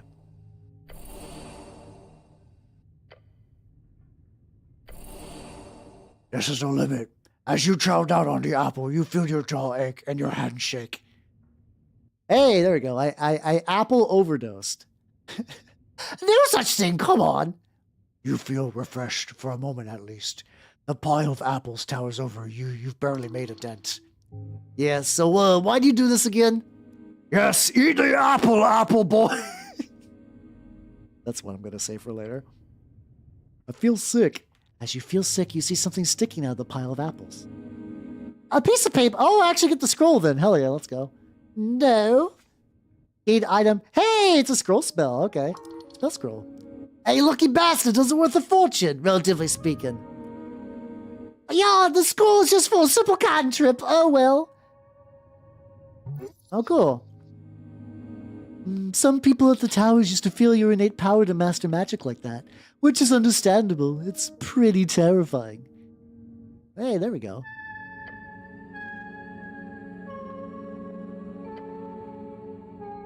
So I got dancing lights. Hell yeah, nice. Go save. Not that I'm gonna like super save scum, but like I got the option. Let's see. Behold, a very important piece of paper. Go take it. A voting card -1 intel. A scuffed voting card made out to Ragnar Hemlin. It's from a dwarven office of some reason, and someone has checked into all 5 parties on the list. You need to bring this to a polling place on election day if your voice is to be heard. So someone just literally checked all of the above. You pick a surprisingly thick piece of paper with a shaking hand. The card is slightly torn and has clearly been drenched at some points. At the top it says Rosscourt in big bold lettering. Rosscourt, meaning the voting card in fancy Ascani Dwarven. Yeah, I guess that's why it gives you an intelligence penalty. They straight up were like, yeah, you know, here's a voting card made terrible. 5 days remaining. How does this thing work? After you pick it up at the district office, you only need to check the box of 1 of the 5 parties. Then you deliver it on election day to a polling place. Although in your case, you need to write the name of the party you want in the corner along with the signature. Since you fill out every box like an idiot. Hey, if you really believe in democracy, make sure not to lose it. All right, there's an election. Oh. It was nice to not think about it for once. You've prepared all your life for this, baby. It's time for some change. We've never had one of those before. Neat. Very neat. Finally, your voice will be heard.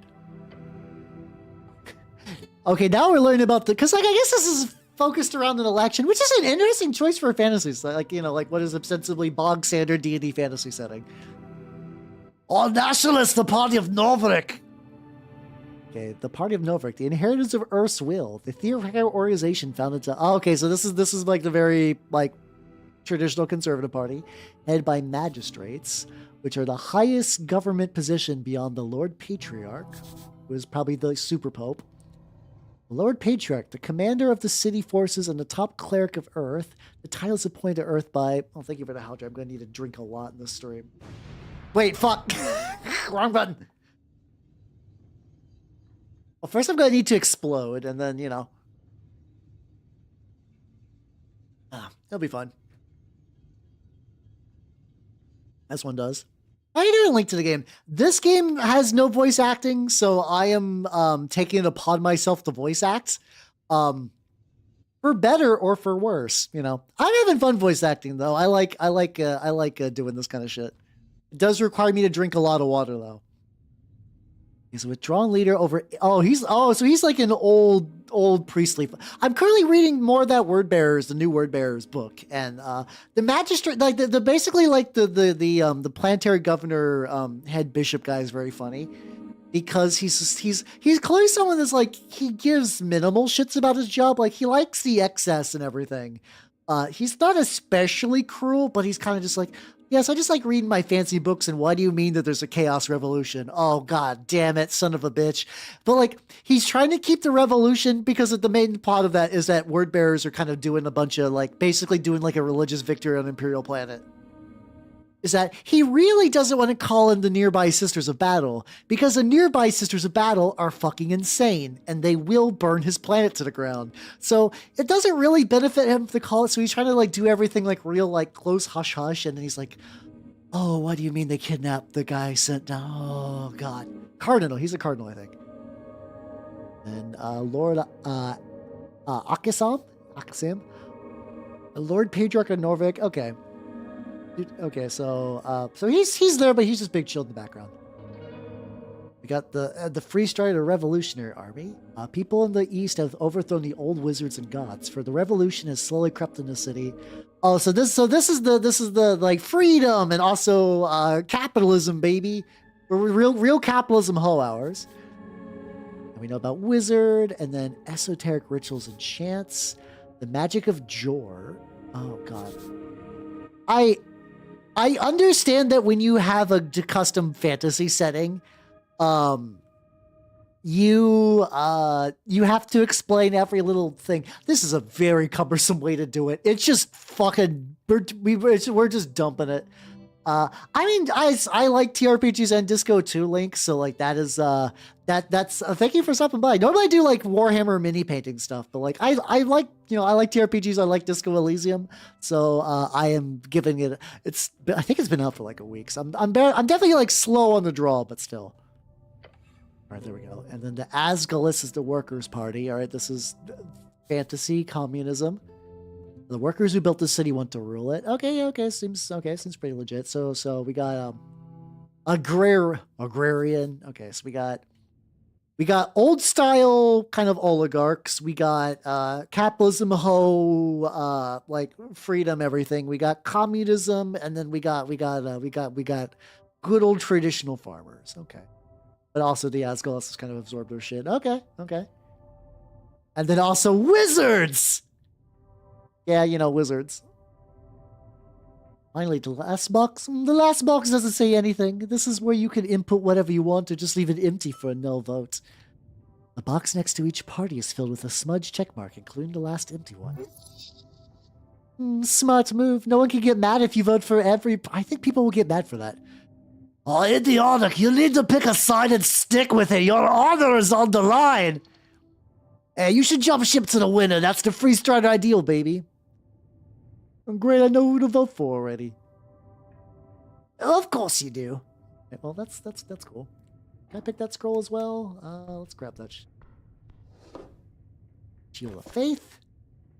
Picking up all kinds of magic right now. I think I'll stick with that. All right, well, let's okay, hold on. Let's okay, what's really I'm kind of wishing that this game didn't had a bit more of a what's it called? Like, this is one where you have to move around a lot, not just kind of like have like an overhead. I think, wait, can you just, although you can still do that. Okay. A guy, he looks indecisive. That's just me.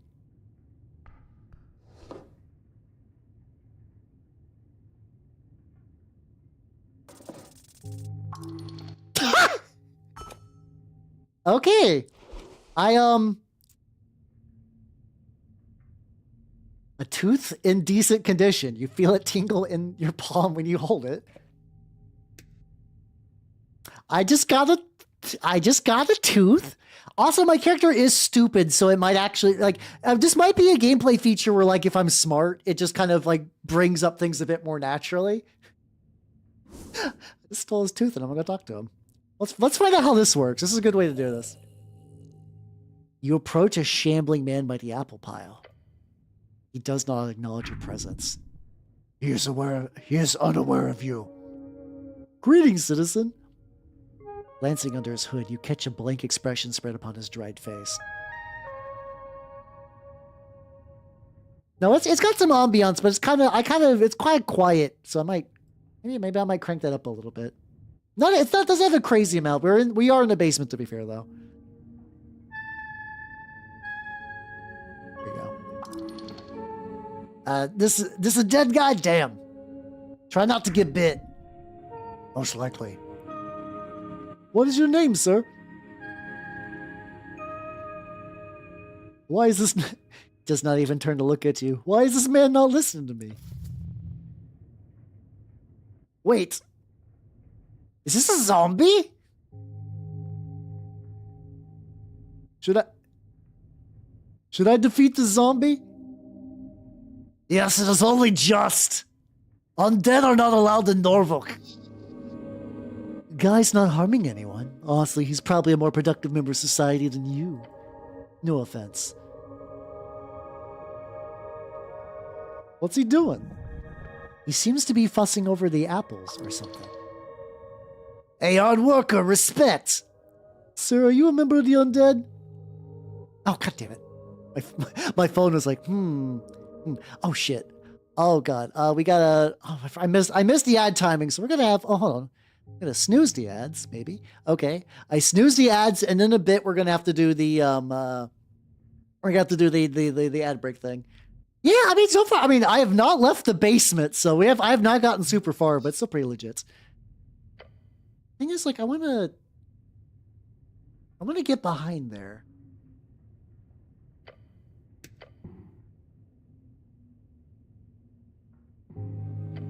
Yes, like, no way around.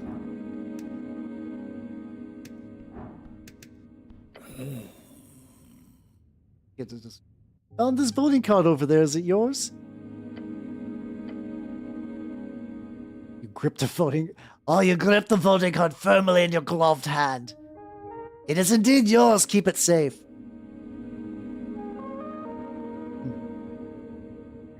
The Free Strider Revolution will be good for the city, I think, don't you?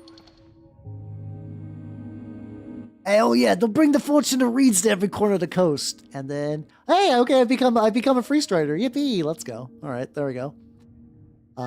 Reads the leftovers, the center of the Coast War, which ripped through the entire... Okay.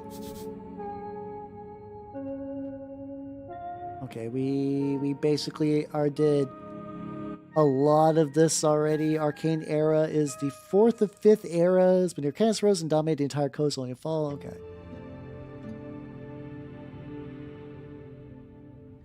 The zombie just keeps moving apples. Open trade with the free city of reeds will make us all rich. The fleshy ball plank does not reply to any of your... does not play or counter your words. Am I boring you? Alright, well, let's find out how combat works. There is a bunch of stuff behind him, so I kind of want to know. I'm going to attack the zombie. Yes, deal with this foul creature! Encounters are turn-based conflicts where each participant takes turns rolling dice and taking actions. During your turn, you're able to perform one dice action as well as cast one spell of your choosing.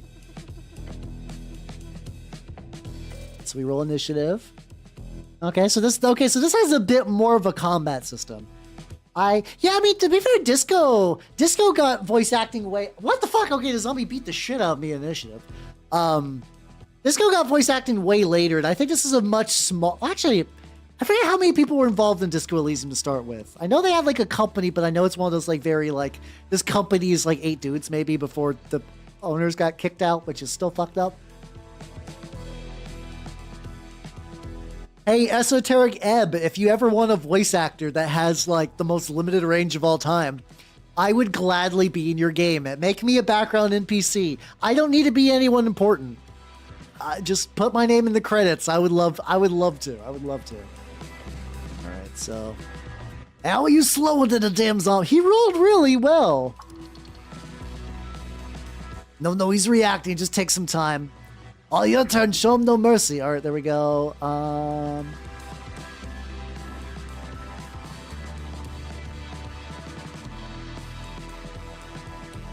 Oh, okay. So I was curious because I was like, oh, sometimes healing spells harm undead, and this one they're like, nah.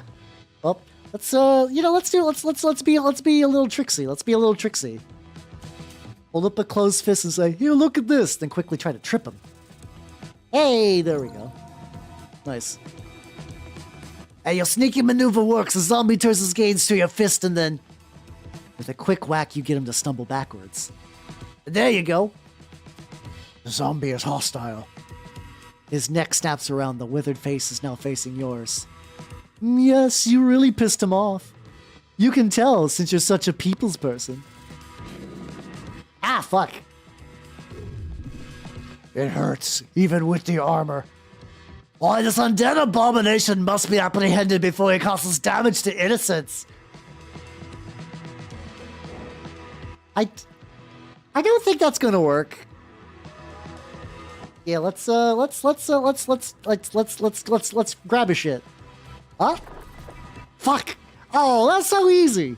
The zombie easily throws you back in almost convulsive flailing. How strong is this foul creature? This ends now! Alright, zombie's gonna bite my shit. So far, not too bad. Hey, that's gonna be a bruise tomorrow. Why aren't you dodging? Oh, your final chance! Do not falter! Okay, the DC is gonna be increased because I pissed him off. Eh, fuck it, we punching. God damn it, I fucking suck at this. Oh, I fucking suck at this. Your powerful iron fist seemingly gets no weight behind it. As it hits the zombie's hide, it feels like hitting a damn wall. Your fist cracks. The zombie appears unmoved as you stumble backwards. It's no longer hostile to you. Oh, it's probably ordered not to harm unless threatened. That means it no longer sees you as a threat. Hilarious. The fight is over for now. Can I get around?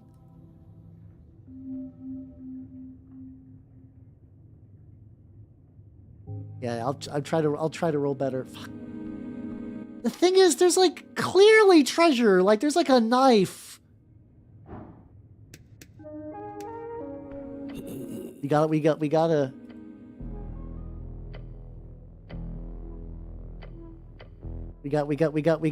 got tussle. We got tussle. Fuck. He's so much better at rolling than I am. Fuck. I'm getting my shit beat by one zombie. Okay. Okay, tripping him is still good. Tripping him will make the punch DC easier. Okay. It's gonna bite my shit. Alright.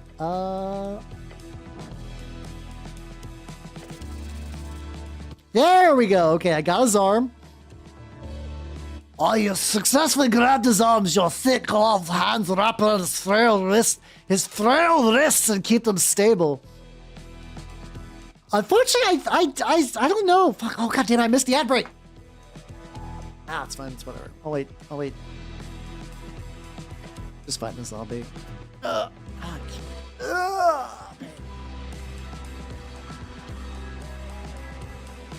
I can at least use this to drink some water and whatnot, get all hydrated.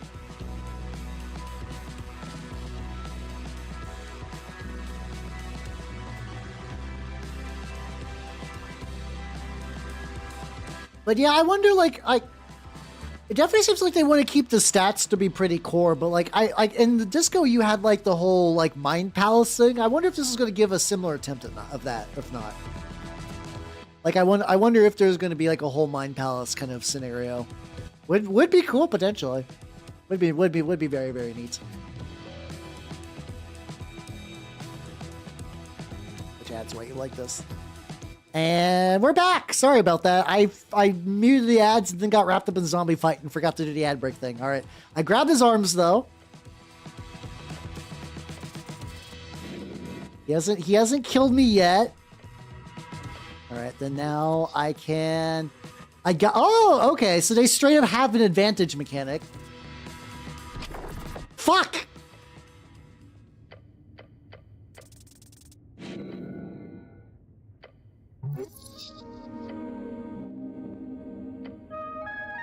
I fucked myself pretty hard on this. It's fine. All right. I actually wonder if the charisma route will work. I got decent charisma. Let's give that a go.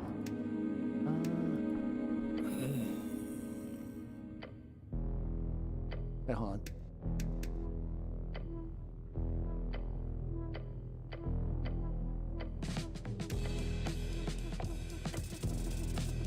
Well, I forgot to do the political thing. That's fine. Okay, well, there we go. Okay, let's see what options do I got. Let's see what options do I got. I can do a composure roll, I guess. Just wait and see. Fuck! Okay, so I decide fight or flight. Let's fight. Zombie's doing some shit.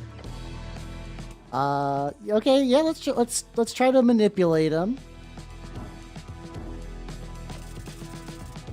Hey, there we go. Nat 20, nice. This is a hollow animated corpse. He's magically bound to listen to orders. So, yeah, fuck it. Let's try giving him some orders.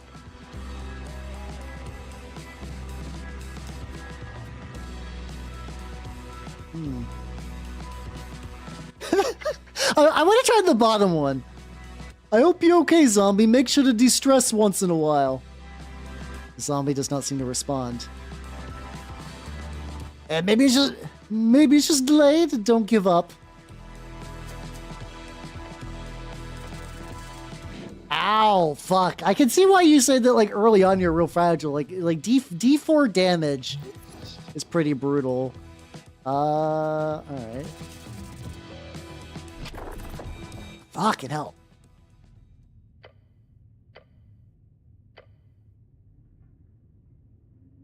Oh, wait, hold on.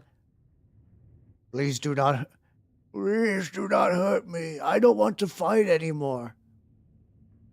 Zombie towers over you, unmoving. Huh. Guess this works. Probably ordered not to harm unless threatened. Oh, god damn it.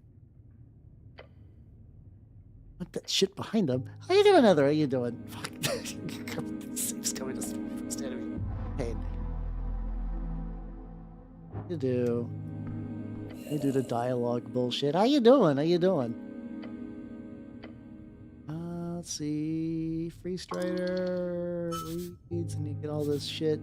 Catch up. How you doing, Heather? How you doing? I am playing Esoterics Ebb, which is like kind of like Disco Elysium, but some fantasy stuff. All right. I try to do the fun option, but I guess he is a zombie, and I have to give him really concrete orders. Server program piracy, like piracy as in like using torrents to download things, or piracy as in like yar har on the open seas, like that kind of piracy. Okay, let's give this a go. All right, so I'm gonna try the no fun answer. I'm gonna try to command the zombie to just go away. I want his delicious loot. God damn it. Yarhar. Oh, that's pretty legit. I mean, I don't know how, oh, when I say fight, I push him. That makes him a little more awkward. Oh my god, fuck off.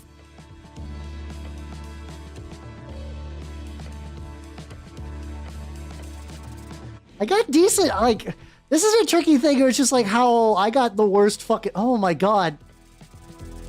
Hey, there we go, okay. Yeah, I've been having terrible dice luck. It served me abomination.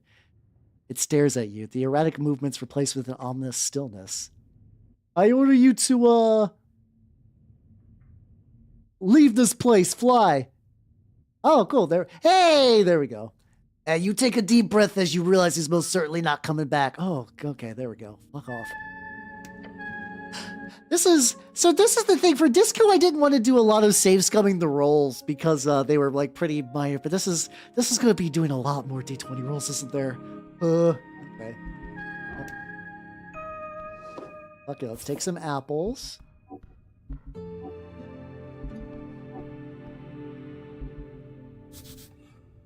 Imported goods. The receiver is marked as HWBT. I flip through this. We got me some treats, and I got me some monies. Ooh, yeah, let me get that. I like how I'm just stealing shit. Plus one strength, minus one wisdom. And let's see, my wisdom's kind of bad anyway, though. Then here's my questing tree. We got the election week stuff. We got the tea shop. We got the corpse guy. This is kind of cool. I wonder if these like. I guess this is also kind of the mind map in a weird way. Journal. I see my own stats. That's the real question. Uh...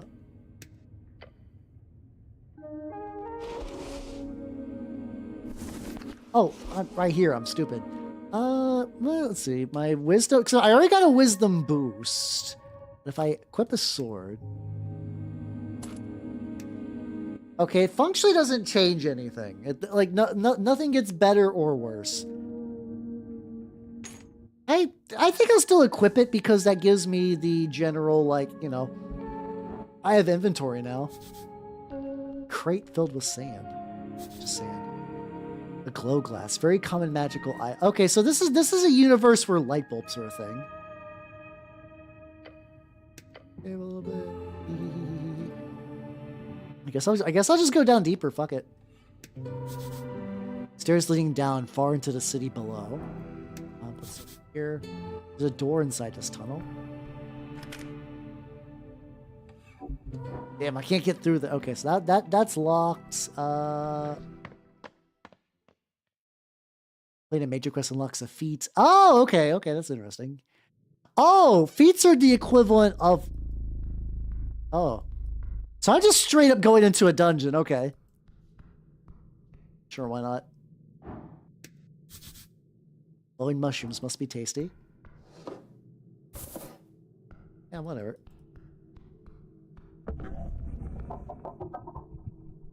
Something soft latches itself around your ankle. Hey, what is it, a snake or something? Hi, Galamantis, how you doing? Yeah, it's discos and dungeons, I guess. Hey, it's a trap! Alright, let's avoid the trap. Hey, there we go. Nice, Sue. Hey, you throw your body back, slither on that rope before it tightens. The instant you do, you watch the rope snap and tore around the edge of the staircase, disappearing into the darkness below. Whoa. Close one. Hey, sure was, but it's fine, you made it. Okay. Ominous.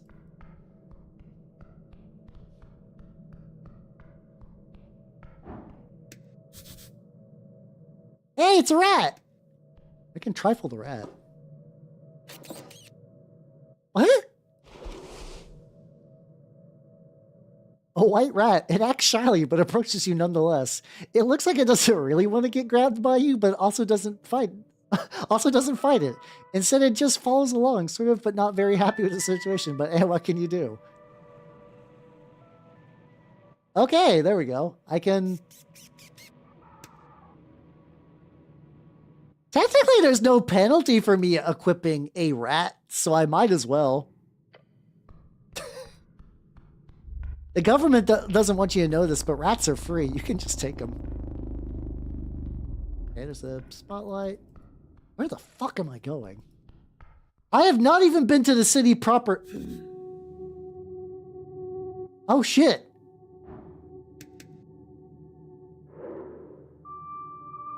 Moongore.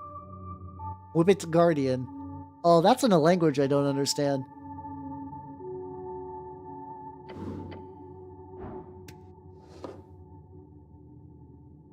Ooh, those are really high chance.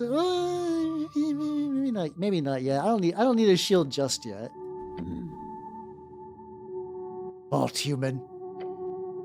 A hairy beast towering over you, its face contorted to a stern and probably permanent frown. Do not pass further. Why are you standing down here? She gives you a perplexed look and gestures in several directions. I'm working. Go away. I, Moongore of the Rigid and the Whibbit, demands it. The bugbear places a hand on its weapon. I am Morningstar, beware! The rat is doing an emote. It really is, yeah. The thing that I just imagine I'm just like firmly holding the rat at all times, just kind of just like, you know, just firmly grasp it. Hey, I believe the term is a flanged mace. Wait, which one has the ball on the chain and which one has a ball on a stick? A club. Keep it simple. She sure keeps her hand on it.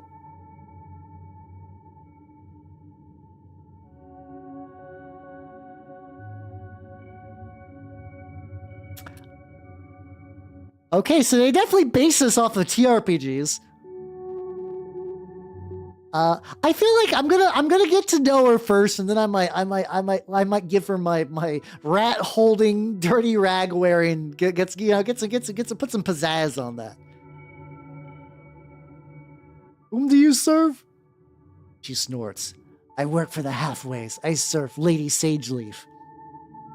So I need to ask her permission if I want to pass? She squints and thinks for a few seconds.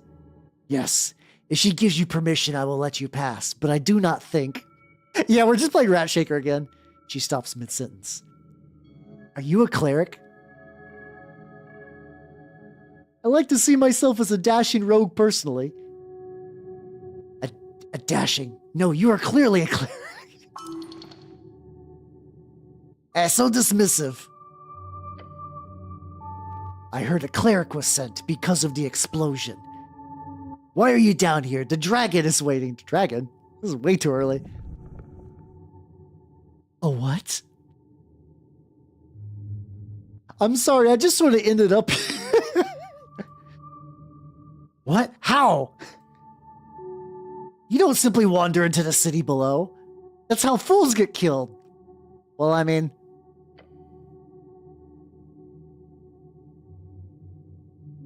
Head up the stairs. The apple tunnel is usually locked, so you have to leave the Lich House by going all the way up. Apple tunnel? Silence! You head up the stairs, okay? After that, you head south. Go across the grass. There should be a goblin standing guard. Right at the garden entrance. Talk to him. Are you able to follow these instructions?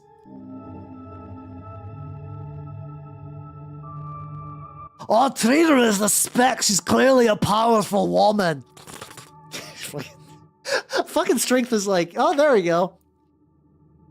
Strength is both about being big of boner, but also big of respect. You know, I can appreciate that. Yeah, we have a dragon session 1. You know. Yes, ma'am. And there implies that could be a thing in the future. All right, so there's a goblin somewhere. I know she told me to go a specific way, but like, I want to explore. You approach the firmly shut door. They appear to not be open. The legendary horrifying OWD, Ode. These are all over any proper dungeon? Well, as it should be. Should be? Should be. Dungeon? Have you looked around? Legendary. Oh, truly. Horrifying? Yeah. Oh. Oh, it's a one-way door. They keep popping up all over the place underneath Norvik. Sometimes upstairs too, but that's rare. So we'll need to go to the other side to open it? Okay. I'm gonna be honest, I've played tabletop RPGs a decent amount. I've never heard of OWD as an acronym for anything. But this could be like a game, like, you know, just like the Esoterics Ebb thing. Oh my god, this is a proper dungeon. I am... Start game, level 1, get immediately lost. Oh shit! There's bag I can trifle with. Incense and money. No, might as well.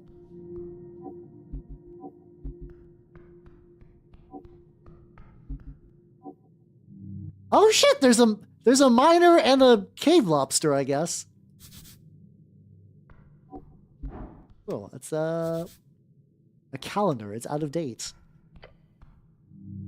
Embedded on this altar, you see a circular stone slab. Whoever has worked a survey site in the past has attempted to place it in its natural position. Yes, a good oil-wheel drive indeed. It reminds you of a copper calendar, but far older. The various glyphs on the surface denote not a language, but rather sigils, it seems. Sure, let's give that a go. You cannot do that. It's clearly broken. Oh. Yes, this is worthless, useless technology. If you feel it's worthy of such a term. Okay, well, I got some experience from it. Guess I can jump down here too. Why not? It's a descent of approximately 50 inches. Yeah, we can do that. There we go. I got decent decks. We can hop down, hope for the best.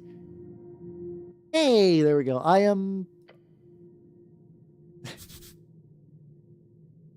Wait, what?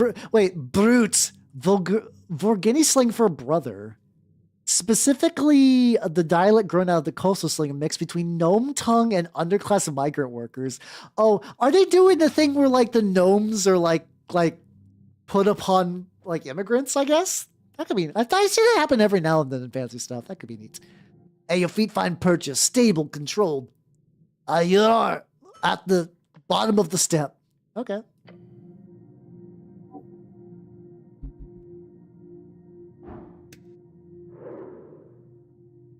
I don't want to behold him. I want to behold. Oh, they come as a set.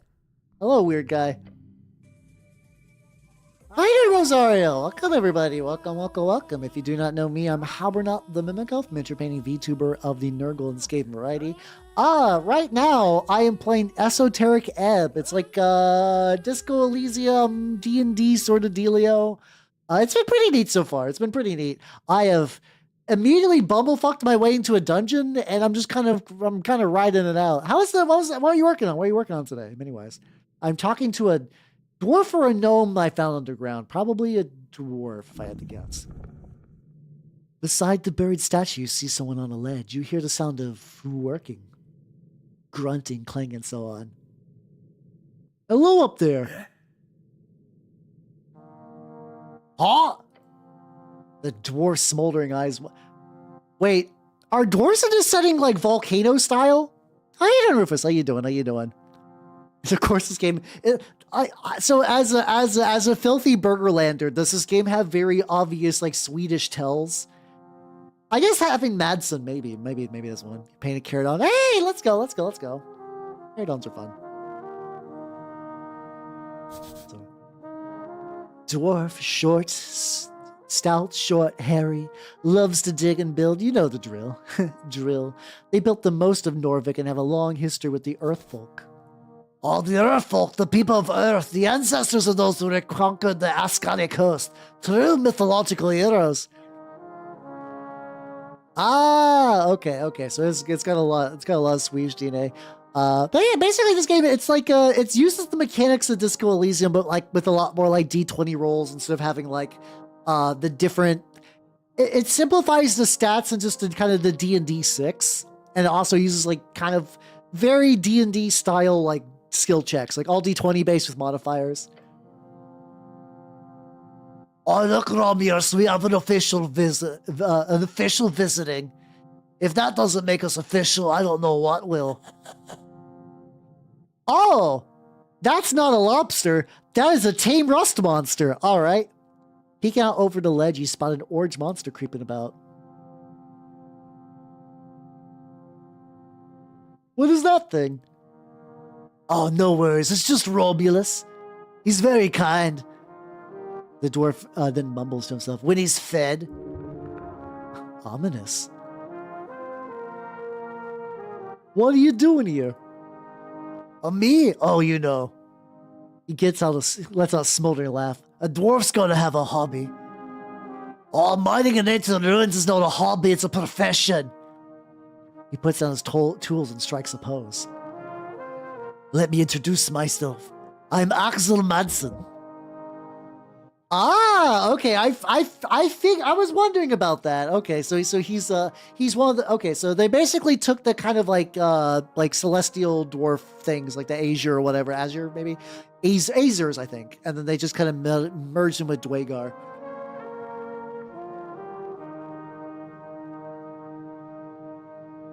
And a dark dwarf. Dark dwarf, derogatory term for the under dwarves. Pleased to meet you. You are a Norvokian cleric, I assume. I'm more of a rogue, really, the sneaky kind. A rogue? A rogue what? Just a rogue, you know? I know. You know. He shrugs and says, sure, why not? He looks around. And you're here all alone? Yeah. Ha! God, negative. Oh, then I'll very much suggest not going into the hallway back there. Why? It's one of those ancient esoteric traps, still functional. It'll burn your beard off. Oh, how does he know about your beard? Oh, canonical beard, okay. Oh, it's more like, oh, okay. I'll try to remember that. I will absolutely forget. I know deep in my heart. Not sure how much experience you have with the city below the city below the city. The city below, short for the city below the city. A phrase used to describe the incredible amount of tunnels and ruins below Norvik. Lots of monsters and stuff down here. Also riches if you delve deep enough. Yeah, the city below the city. The vast ruins found underneath Norvik. Most define it as the parts of the city not yet civilized, although there's a legal definition set in place for each individual district. Yeah, to be fair, his laugh might be literally smoldering. To be fair, if a guy's like, yeah, I'm a bit of a scamp, a ne'er-do-well, a rogue, you know? Like, you'd be like, yeah, sure, buddy, okay. Yeah, okay, all right. But most people come down here and they die. Even clerics do not venture down alone. Don't you have some backup? Oh, backup would be nice, actually. Not really. What? Then what's your goal? You cannot possibly be taking a stroll down here, can you? I'm supposed to meet up with some goblin chieftain. Oh, you're down here on here in business with Lady Sageleaf. Then you should go to the right away before you end up mimic food.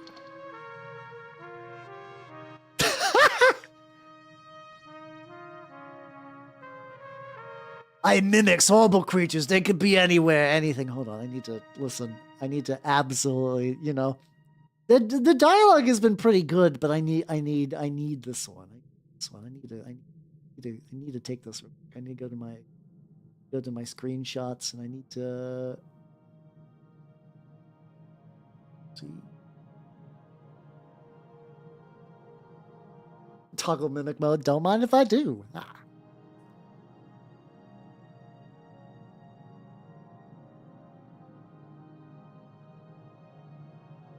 Copy that. Put this in a spot I can reach it. Oh shit, no apron either. Wow.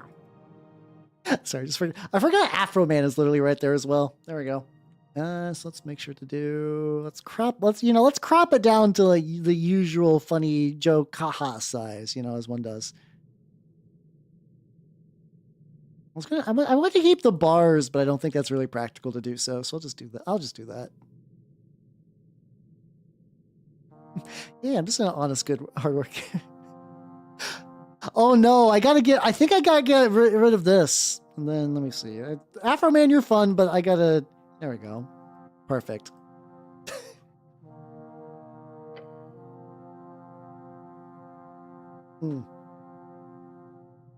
Oh, get yourself some backup, just some friendly advice. But you're down here alone. No, I'm not. I've got Romulus. The rust monster makes a high-pitched shriek. Adorable in a horrifying way. But what are you doing here? The bright smile, he adjusts the color on his uniform. Well, I'm what you call a historian with ambition.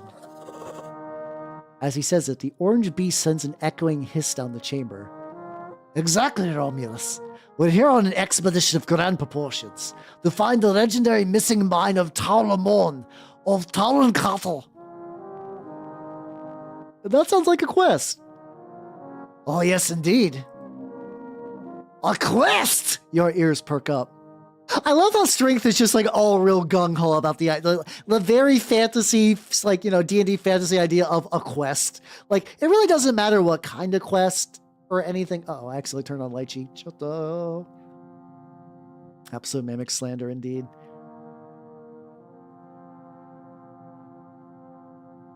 chewed a special flavored rock like tobacco. I could. Yeah, I do like it when they do like little neat things with dwarves. I accidentally had. Oh, hold on. I'm gonna do it. I need to do an ad break anyway, so I'm gonna activate the ad break and hold on. Snooze ads. Hold on. Let's see. And now I'm gonna run an ad break so we don't have to deal with anything. Let me go ahead and do that real quick. So let's run that and see you guys in 3 minutes because Twitch is cruel. So hold on.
All right, we back. Sorry, I took a quick idle break as well. So, there we go. The reason for the Alolan and Doug trios is just because I did that last ad break because I thought it'd be fun. That was really about it. Well, just to be clear, I'm not sharing the spoils just like that. Fair enough. Treasures earned. The lost mines of Tolamon added. So here's the deal. I'm in trouble. His pet makes a loud belching noise. Right, he mumbles and gives the monster. Oh, I like he's got like a little rust monster buddy. You want to help, friend? I help a stranger. That's how heroes are made. Help a stranger. That's how fools are robbed. I might help if I have the time. I fuck off. How do I feel on the Wooloos? What is like the sheep Pokemon? I bet it's a Digimon. They're fine, I guess.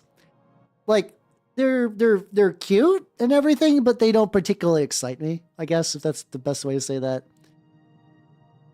Especially because like this is the let's see. Like there was other. I don't remember a huge amount from Sword and Shield, if I'm gonna be honest. That game kind of just entirely flew out of my head.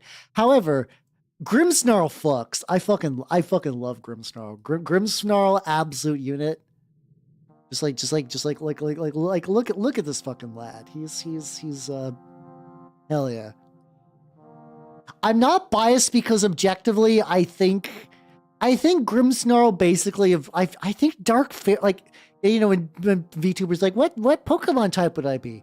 I do think that I would be Dark Fairy or Fairy Poison. I don't know if there's a Fairy Poison type, but Dark Fairy would be pretty fitting if I'm gonna be honest.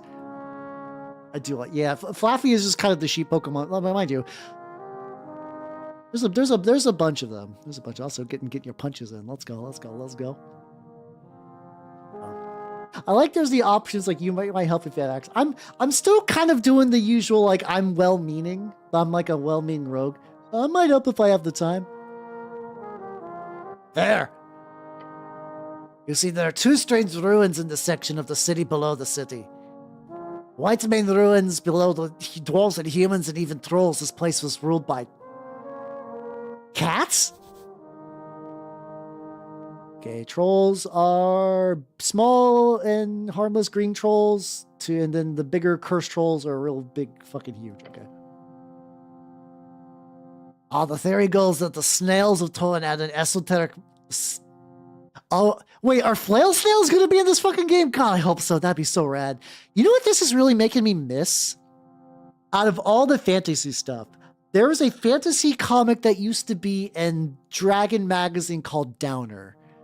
That was about it was kind of in an interesting spot where it's like it wasn't quite as goofy as Orta Stick, but it also was like fantasy that would kind of pull into like the deep into the like extended D&D bestiary, and I thought was really, really cool. Is the son of Mad? Nope, not that. See. Oh yeah. Oh, I see what you mean now. It's almost like, where were you going? Also, the Pillars of Jor. An esoteric relic left after the end of the gate. Something that I kind of wish it would do is I like how in like the Owlcat Rogue Trader RPG where you would hover over like an underland thing and it would give you what you need to know. I kind of wish the game did that, but instead like you would have to roll a skill check to unlock it, and then you could just kind of hover. I'm sure you could like look up your like backpack guide and that'd be probably fine. A hiccup. There are 8 of these around the coast, and they are indestructible. Some esoteric power within them that was able to make use of them. Endless treasure! The wrong one. Hold on. I got the hiccups. Oh, normal and flying? You wild card, you.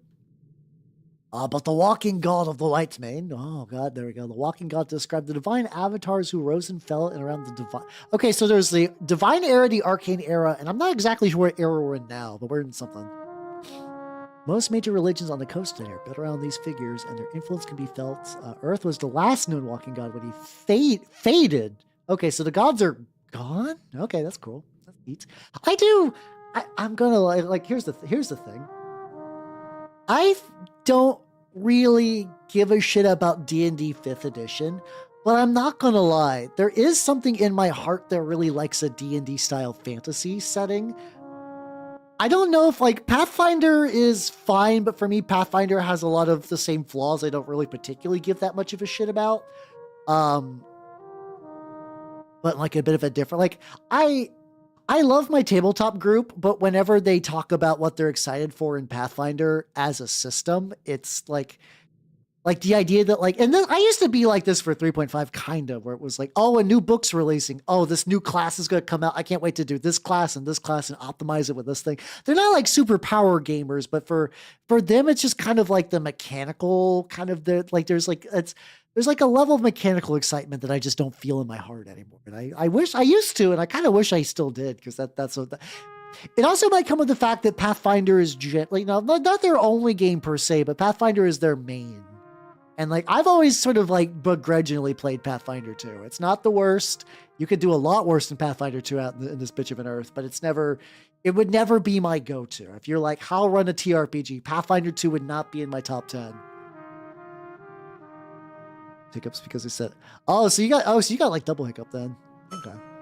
But this is making me want to run like a fantasy thing. Sealed esoterically probably since we can't seem to locate it. So there's ancient snail folk, and then there's slightly less ancient cat folk who built the cat stuff on top of the snail stuff. Exactly. So you're looking for it? Oh yes, I'm not alone in this, of course. But my research has shown me clear indications that there are 2 ruins below Tolstad that are more or less unexamined, at least by skilled hands. All your hands are skilled, very skilled. How can you hide an entire mine? You'd be surprised. The city below the city is, 4 or 5 levels of sprawling tunnels and caverns. Here under Tolstad, it's only this here top level that's in any way accessible. There could easily be some crevice down that no one, not even the city's greatest paladins, have gotten close to discovering. So what's the problem? There's no problem with this site. But I'm almost finished here, and I'm unable to gain access to the second White Main Ruins because it's assigned. Oh, there we go. The HWBT, the Halfway Bridge Tribe. Oh, that's what we ran into earlier. Led by Lady Miska Sageleaf with their headquarters in the Goblin Garden. The Goblin Garden is a dwarven-built citadel. Okay, so goblins now live in where dwarves used to live. How you doing, son? How you doing? I'm playing Esoteric Ebb, and it's making me miss fantasy a lot, actually. I'm enjoying this. I'm enjoying this. You know what I kind of like I've always kind of had like a big boner for Planescape, but I've been thinking about D&D stuff recently, and like, I miss Eberron, my dudes. I fucking miss Eberron. Like, every now and then I'll just think about Eberron, like, man, Eberron was cool, and nobody I ever knew, like, unfortunately, even back in the day, for some reason, Eberron was a really hard sell. People who didn't give a fuck about Eberron loved Warforged, but everything else about Eberron, they were just like, nah. No, it's not. No, Eberron's not a Magic the Gathering setting. No, Eberron was a D&D 3.5 setting that was made as part of a contest specifically by Wizards of the Coast back when they were cool. Arguably, they've been lame for like ages, even probably back then, but significantly cooler when they were not entirely like propping up the dying bloated corpse that is Hasbro. You could do stuff like that. And it was at the time, it was really neat because it was a setting that sort of really played to the strengths of 3.5 as a system.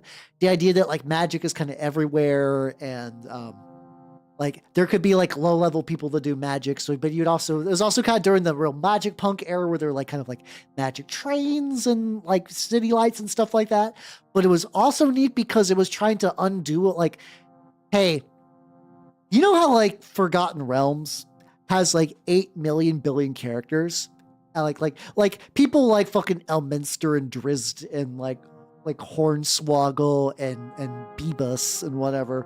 I'm making up some names, but like there's like 8 million canon like people who are effectively like PCs, but they're all like level 14 to 18, and fuck you, buddy. Like, okay, I'm gonna do like a fun little thing. I did not watch the Armageddon trailer. I'm gonna be honest, I don't care about Armageddon and Yarick and whatnot. I'm a Chaos boy at heart. I'm glad that people who enjoy that are getting fed. It's not really my interest. Let's see. Wrist 3.5 stats. I'm just gonna look at it back in 3.5. Back in the day, the stats for Drizzt Do'Urden, I believe. Oh god, dead website. How about a website that's not dead? Drizzt was a level 10 fighter, level 1 barbarian, level 5 ranger, because also official material used to give like NPCs the stupidest stat arrays of all time. Yeah, Hornswoggle is a wrestler. Yeah. I threw that one in there, not really directly as a wrestling joke. I just thought it'd be funny. I was curious. So yes, Drizzt, the guy who has a whole book series, is level 16. And you're like, why do I do anything? And the answer you always get told was like, hey, Drizzt is busy. You can do like C-team stuff that he doesn't have time for, you can stop like a local cult of necromancy. Yeah, it's fine. Drizzt got bigger things to do. And Eberron was kind of nice where it was like, listen, even big dick characters in the setting don't really go above like level 6. So like if your players start advancing a levels, they instantly start becoming like a much bigger deal. And like that means you can also stick to those levels a lot longer if you wanted to. Like, you know, if you're not doing the actual, like, I'm gonna be honest, every time I've ever run D&D the entirety of my life, I've just used milestone leveling because being counting experience is the most boring shit ever unless you have that particular, unless you have that particular strain of numbers autism where you like incrementing a number on your sheet. That's like very, very specific. And like, well, we fought 4 trolls, 2 bugbears, 6 goblins, and you like to calculate the math for that. Yeah, remove all that. Or yeah, you could stay with the Epic 6, that variant of I think you could do that in 5th edition as well.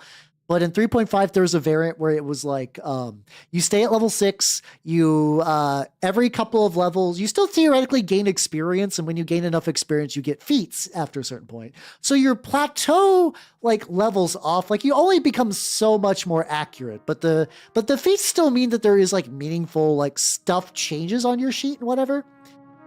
My milestones is so much better. But yeah, Eberron was a setting that lets you get away with that. And like there was like some, like there were NPCs and stuff that were really high level, but yeah, they were kind of like, you know, you're high level, you're dealing with cosmic shit now. I liked Eberron a lot. It was neat. It was neat.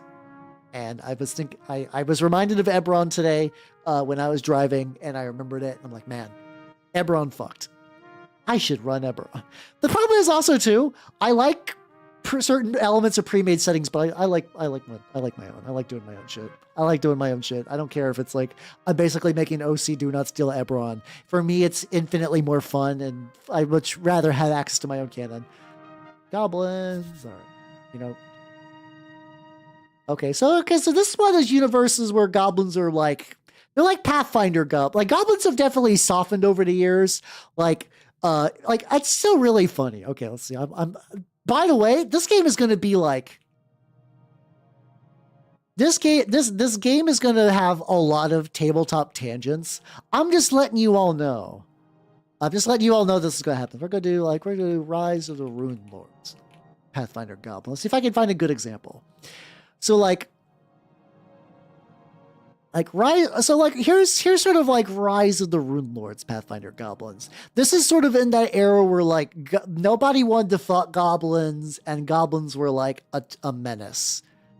There we go. So like in this instance, like, you know, this is a Rise of the Rune Lord era goblin. They will kill your dog and kill your wife and eat both of them. They hate reading because they think reading steals ideas out of your brain.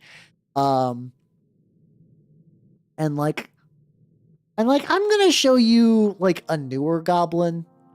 There we go. This is an alchemist PC goblin now. So it's like, here we go. So this is new goblin. This is new Pathfinder goblin.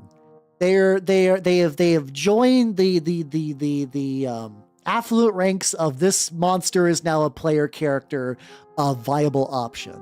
So they got a lot more cutie. They got more marketable plushy. They're stupid, but in like a comedic way. And like, it's fine. But it's I don't know, it's interesting just seeing goblins now. Like I sometimes I do miss horrible goblins. I miss horrible goblins, and you don't really get them that much anymore. I don't know what's the horrible goblin equivalent monster now. There has to be one in Pathfinder. I think D&D goblins have mostly stayed the course, but I could be a little bit wrong on there. I was playing Dolanwood. I don't know if I recognize Dolanwood. The name looks familiar.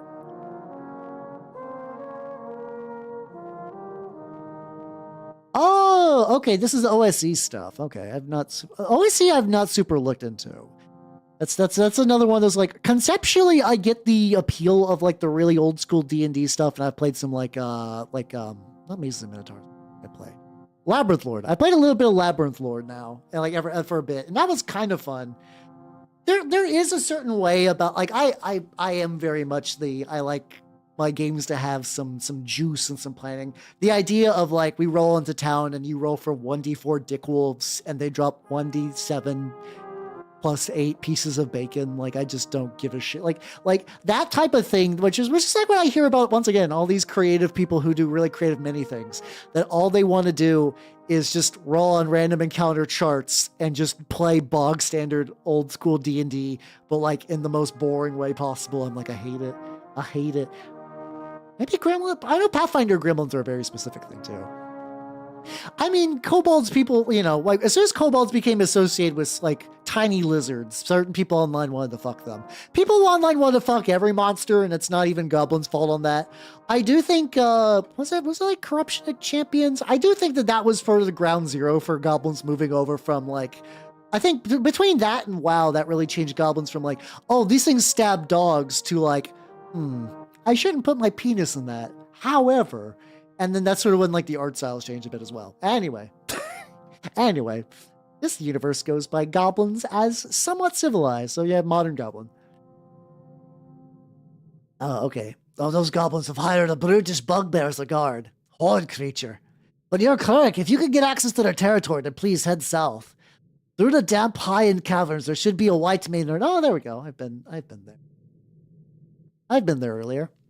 Yeah, they're kind of like, ironically, I do think they ate the lunch of gnomes have been eaten for a while, because for a lot of people, the idea of gnomes and halflings are redundant, even though halflings are just hobbits and then gnomes are like kind of like magical little creatures. What do you want me to do there? He leans over the edge. All I need you to do is tell me if you find a symbol of a sun or 2 blades.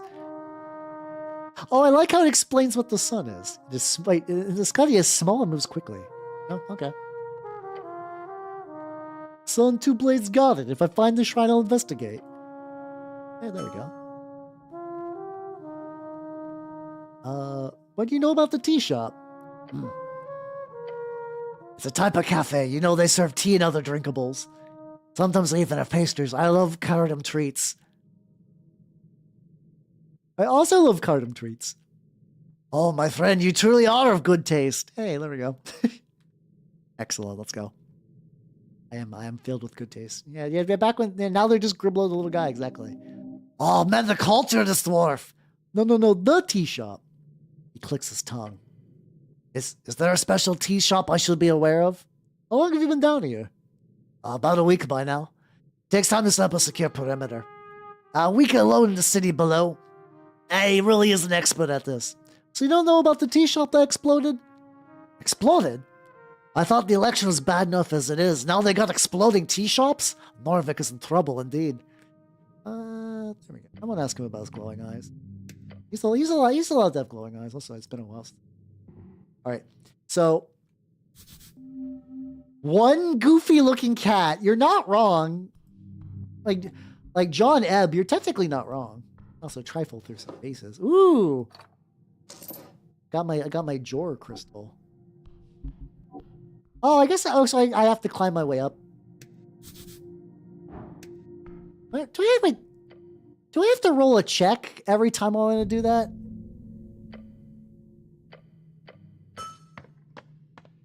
Oh, okay. So okay, that's neat. I'm both like on. Let's see. So like just to double check my journal. For questing, I definitely need to figure out about the tea shop. Specifically the Lost Mines, class conflict. All right, yay! You're a dick-ass rogue. Okay, this guy's definitely been online for a while. There we go. I love that the game specifically mentions dick-ass rogue. That's great. It's is that like that? What was the idea of being a dick-ass? Was that a fucking tower? Like, was it BroQuest thing? BroQuest, back when the guy who did a lot of the art for that was like still doing, I think he's still doing stuff now, but I think it's primarily for, I know he kind of just basically sort of like really kept to doing like Patreon porn games that never became real. I don't know if any porn game he's ever worked on has actually been finished. Though technically on Patreon you're not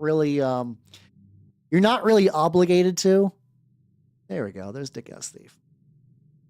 I do have a soft spot for the guy though, because he did. I remember ages ago I requested some art from him, and nothing real serious. It's kind of like it was back when he would like ask for a monster design and be like, here you go. I got what did I request? I think it was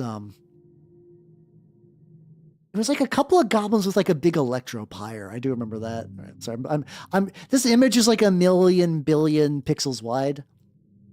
Yeah, and then people wanted Brocrest to be real, and I think somebody was, but it was like a scam. Yeah, there we go. I mean, there's an MS Paint version of this. This is not like the true origin, but yeah, there we go. It's me, the Dick Ass Thief.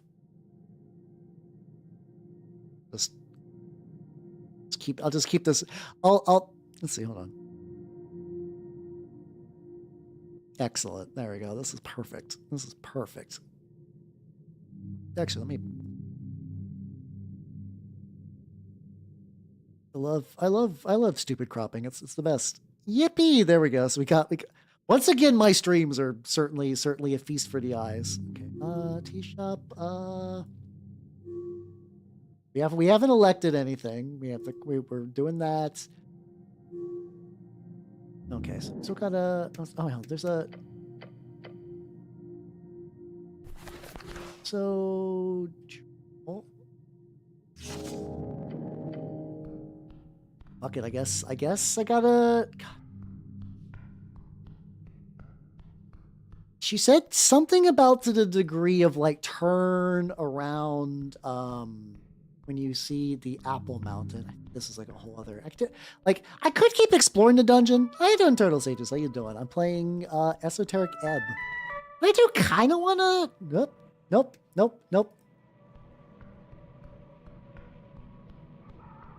I do kind of want to find my way back to like stuff.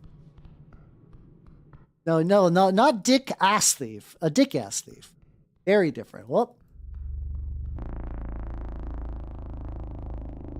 Aha, there we go. Okay. Clarify exactly. It's something about the Apple Tower, and you take a certain direction. Engage. Can I get directions again?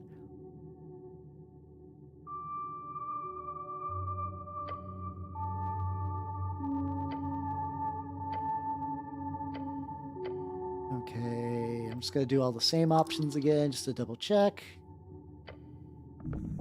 There we go. Okay. Apple Tunnel. Let's see. Head up the stairs. The Apple Tunnel is usually locked, so you have to leave the Lich House by going all the way up. Head up the stairs, and after that you head south. Go across the grass. Okay. Okay, so I think I basically just got to go back where I started. I got to go back where I started. I went down instead of up, and then I crossed some grass, and I talked to a goblin. Okay.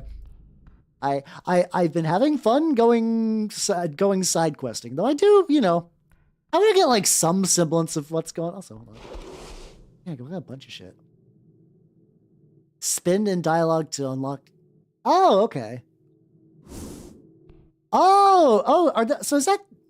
So I guess that's effectively like a reroll item. That's cool. Okay. Oh yeah, the spelling of thief. No, it's fine. Okay, so this is normally locked, but up here.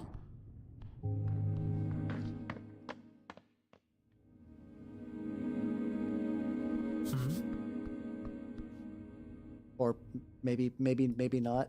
The Red Eye of Earth. Jor left his mark across the bands. Today is a universal sign of magic.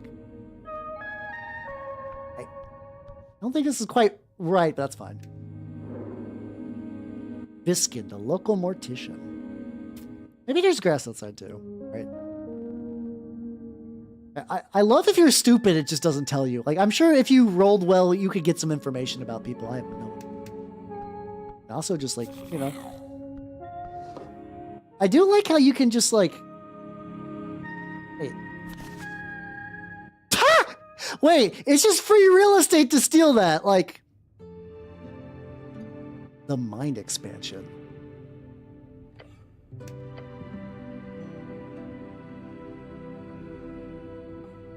I have like a decent dex. So yeah, I got a new spell now. That's cool.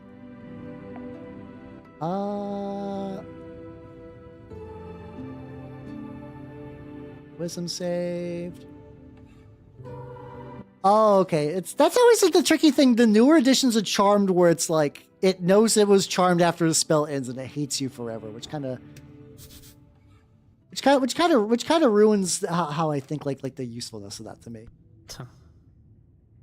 The pale man sits hunched over a stack of forms, busy at work, his pencil slowly filling out line after line. On the top paper, you see an icon of a serpentine drake. That symbol, it's on a lot of official documents in the city. Oh, that's the Great Perch of Norvik. The Great Perch, a drake-like sea creature found along the River Torna. Earth was known to tame these creatures, and eventually the Great Perch became the symbol. Okay, so there's just like sea drakes, all right. Up and about, aren't we? Wonderful. Death. This is death.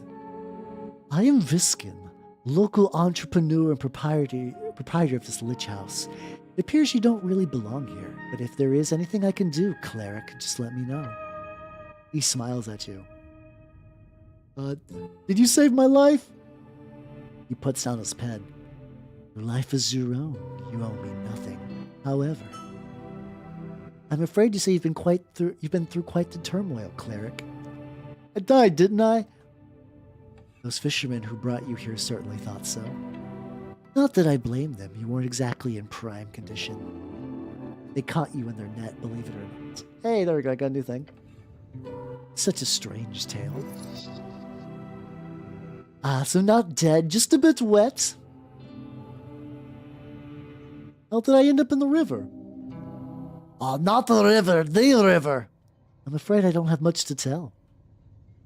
Perhaps you fell off one of the bridges to Tolstad. Perhaps there is an esoteric explanation to all of this. Perhaps you would know, cleric. Who were these fishermen? I still love. God, I love using shitty babyface impersonation for all these. It's like I love my characters being strange, well-meaning morons. I hate that this is like my favorite archetype. Like every now and then I have been like, I want to do a Disco Elysium playthrough where I'm like smart and like mean and like have like really strong political ties instead of like when I did the baby cakes run. And I'm like, but man, just baby cakes in my way through life is so fun. River Guilders, I believe. They did not look like poachers, so my guess would be that. Find them. They hold the truth. Where can I find these fishermen? He ponders your question. I did not ask for names, sorry to say. Perhaps Waterlane? That's just a guess. Waterlane is the largest trade port in Norvik. Its so-called marvel of dwarven engineering is the reason so many people commute to Tolstad over the many bridges. Okay. He is a really fun arc. I mean, if I wanted to go full baby cakes, I should have went barbarian, but like unga bunga strength. But yeah, I still think this is it's a fun alternate. Good guess. Lots of boaters hang around there. Either that or the local tavern. I hope you find them. So I am in fact alive? Pale Man stops for a moment. He looks you up and down. Yes. I believe you are. I have some other questions, I think.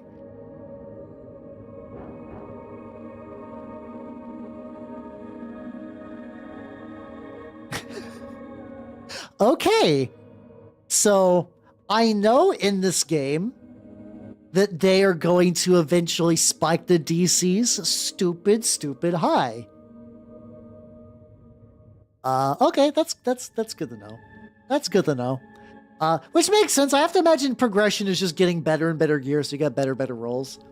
There's a zombie in your basement. Oh, how quaint.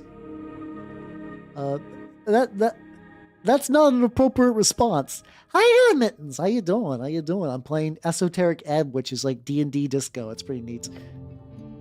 Apologies, cleric.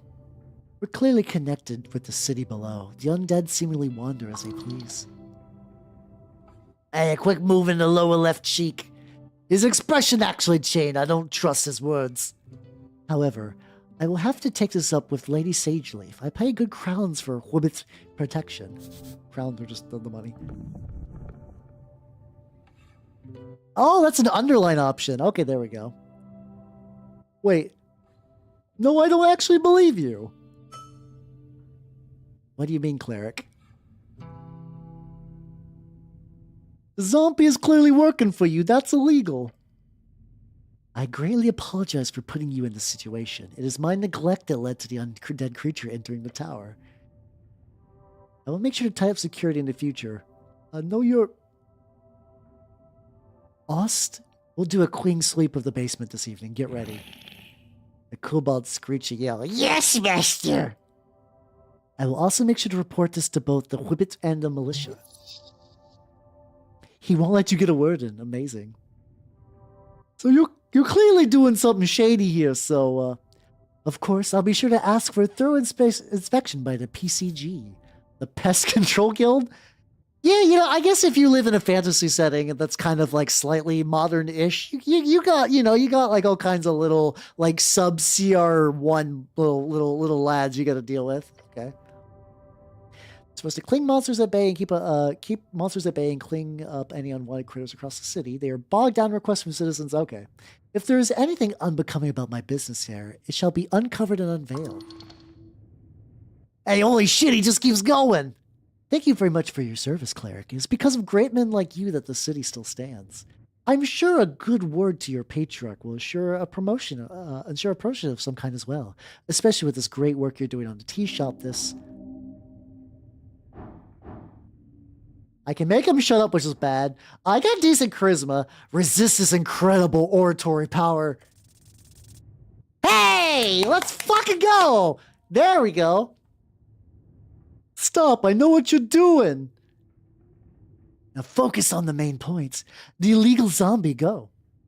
The pale man opens his mouth to respond. The zombie did work on your property. He closes his mouth and looks at you. It was picking up apples or something.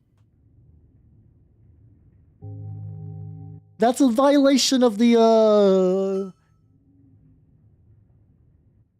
bone purge. Yes, I'm aware. The pale man takes a deep breath. Oh, cool. I predicted the sign in advance. So, yeah, I'm glad House Stream is good day indicator. Hell yeah, hell yeah, hell yeah. He reaches below his desk and brings forth a pouch. As an isolated incident, it will not be repeated. Gain item, a bunch of crowns. He hands it to you. This feels like a bribe. This is a bribe, isn't it? Of course not, cleric. As a city cleric, you obviously have the ability to accept Dog's Bolter on top of okay. A dwarven for day fine. Some might call it legal extortion, but really, okay. So he's basically doing that rich person thing of, yeah, this is a crime, but you know I'm gonna pay money and don't worry about it. Violation of the Bone Purge Code, Article 4, and singular violations cases, a Dog's Bolter of minor class is issued. In relation to my status as a Tolstad business owner, that'd be precisely 25 crowns. How does he know that? Oh, well done, justice! Yeah, I guess strength is very, like, dwarven justice. Like, well, he broke a law and played the fine, so he's in the clear. Okay. Sure, why not? I'll take some money. I require some assistance with some things. You called me a cleric? Yes, I did. What gave it away? He stops for a second and glares at you. A heavily armored man in Earthguard colors with a prayer book on his hip? The book is not in your possession right now, but it must be near if the pale man has seen you with it. They might have found you in the river, but you're clearly city stock. It could be happenstance. Could it? Happenstance, perchance? He puts out his pants. I'm annoying the fuck out of this necromancer guy. How's the head of yours, cleric? A bit rattled is all. His calm expression does not change. Why do I have to be anything? Pale Man shrugs. I suppose labels are constricting. But we're all something, aren't we? Yeah, I guess I am the cleric. Oh, class conflict. Okay, well, good for you. Example of the sarcasm thing you mentioned before. All your purposes here, you serve the city as the cleric of the river. So I'd love to ask, what type of cleric are you? Type? Yeah, if you're a clergyman, you might run a congregation for a local religion or deity. Holy man on the holy mission. There are clerics of the bureaucratic variety, city officials speaking for the religious state. The rules are meant to be broken. You're not some stiff councilman.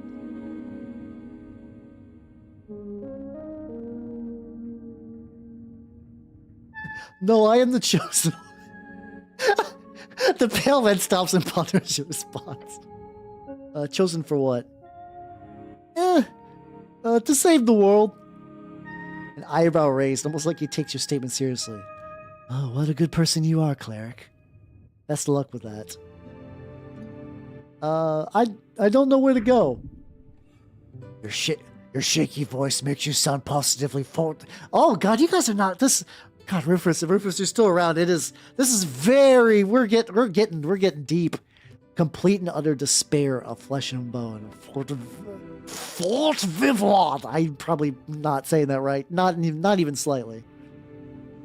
I don't mean to tell you what to do, cleric, but there is a certain rumor that our local goblin chieftain is waiting for you. Okay, so I am on the right track. They're just outside. I guess maybe we're on like the outskirts of the city. Goblin chieftain. Oh, Lady Miska Sageleaf is her name. She is down in the Goblin Garden. Of course you've heard of her. Lady Sageleaf is quite famous. Yeah, you don't want to fuck with that one. Okay, so she's like, I mean, I guess she's been a chieftain, so like, you know. Even charisma's like, don't fuck with her. So, okay, you know, big deal. It's also funny seeing a fantasy setting where you just see like, fuck. I appreciate that. Like, you know, I understand when like a fantasy or sci-fi setting makes its own like swears just to get around like censorship stuff and also just to kind of like for flavor reasons. But you know, I appreciate a solid fuck. I appreciate a like, solid fuck, couple of dams and whatnot. The Dragon of Tolstad added. They call it the Dragon of Tolstad. The goblins live in the garden? Well, not quite. You'll see when you get there. And when you do, make sure to pay your respects. Lady Sageleaf is a powerful ally. I would even go as far to say she's the de facto lawkeeper here on the island fortress. Oh wait, this is part of the job, talking with some petty goblin queen?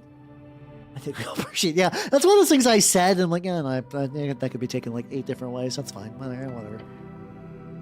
You may find her at the southern tip of Tolstad, the pale man says, and keeps scribbling on his papers in front of you. Oh, that's all the help I need, thanks. Before you do, make sure to collect all your belongings. Hey, he gives you a quick inspection with his dead eyes. Too quick, like he's trying not to show his interest. Weird. At least he's not hitting on you. Yeah, fair point. Or would that be an improvement? Okay. What belongings? Quite a lot. Your uniform, your cloak, also a voting card. A peculiar voting card. Every party had been marked on it. I'm assuming it's yours. Yeah, sorry, I'm indecisive. The pale man ignores your comment. I asked Oss to lay the surviving pages of your spellbook to dry. Over there, he says, and points across the chamber. He then looks at the pocket watch on his desk. That is an esoteric pocket watch. You may have it, cleric. It will surely prove useful to you. Cool. Did I have any weapons on me? None, I'm afraid. It must be at the bottom of the River Torna. I got it. The pale man turns his face to you and smiles. If only every government employee were as devoted as you, cleric. He gives you a stern expression. Good luck on your quest. His words burn a hole in your heart. I love how every sense is like, hey, leave now. It's like, really, really, really want you to leave. Okay. Do a save because it's been a while. There we go. I got bribery money. My spellbook pages are over there. I can take the pocket watch. I don't know what that does, but sure, I can take it. Oh! Oh shit, it makes me less stupid. Okay. So I'm still just physically gripping a rat. I'm just holding the fuck onto that rat. I can't take that off, can I? Oh shit, okay. Okay, that's okay. So I don't want to, you know, the wisdom tooth is nice. I don't. It's fine. I can be a little stupid as a tree. Is that mine? Oh, my ruined prayer book. The wisdom is ruined. Most of the pages, while dry now, have been completely drenched. Only a few pages of the soggy, brackenish papyrus pages are readable. They appear to contain some sort of undecipherable symbols. That's Scotty writing the most basic kind. Wait. Oh no. Someone has attempted to dry this to the best of their abilities. No, no, no! By Earth. Phoenix Folio updated. This is your prayer book, so many hours wasted. You would have to rebind the whole thing, it is ruined. Hey, that'd be expensive. Let's get your hands on a new one instead. Oh, your chant book is able to sustain humidity, not underwater excursions. You should have been protected Earth's chants more carefully. What a disgrace. Well, okay. So there's another book, which I can't take, but I can look at. As you flip the tome open, there are fine and handwritten letters scattered across the pages. While the Every now and then I keep blending the accents. While the symbols appear to be readable, you do not understand the language. De verbis draconum ars occulta. The author's name appears to be Calum Diminori. Hey, Diminori, anyone who uses this term for anything modern is either an anti-free strider or lives under a rock. Can I try to read it? No! You have no idea what this means. Right, I gotta get my hands on comprehend languages. Right, that was a spell you used to keep prepared all the time. Okay. I don't think I got comprehend languages yet. Okay, I can grab some incense, I guess. I don't know what incense necessarily does. I've picked up some now. Oh! Ooh! Okay, so you can burn incense to get spells back. I got delicious mushrooms and a bagel, apples, and okay. Okay, so this is like a long term. I can get that. I like how you can equip it just to become dumber. Kind of like keep looking around. Too much reading. No, I can read a little bit. I can read as a treat. So many books, basic manuals, arcanist histories, novels. Some of these stand out to you as classics. It could be useful to refresh your mind.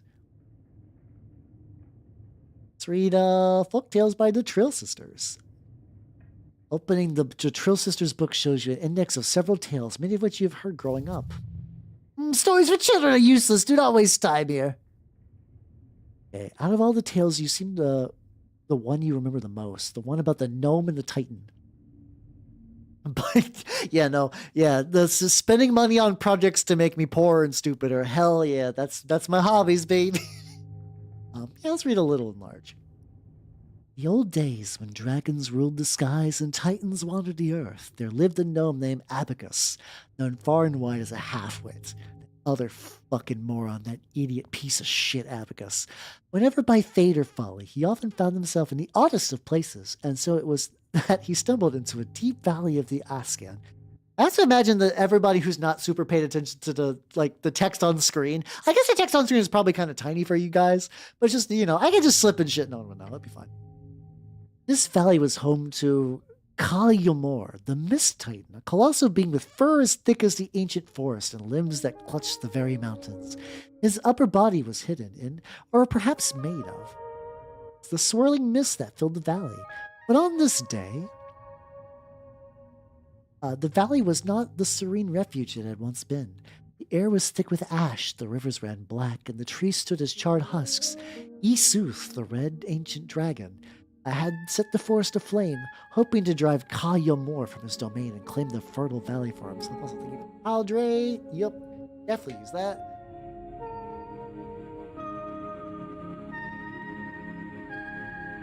Okay, definitely use that.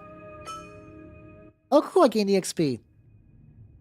You think that the coast was filled with these beasts of yore at some point?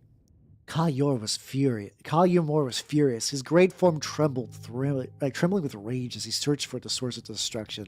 His eyes fell upon Abacus, who was wandering aimlessly, his tiny mind more puzzled by the sudden darkness than anything. They reigned harshly and wildly. But it's not that hard to see why some preferred their chaotic domination to the tyranny of dragons.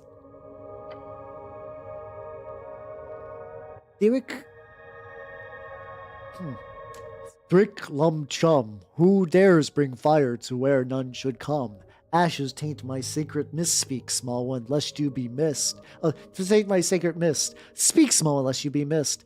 Abacus looked up, squinting through the fog, and scratched his head.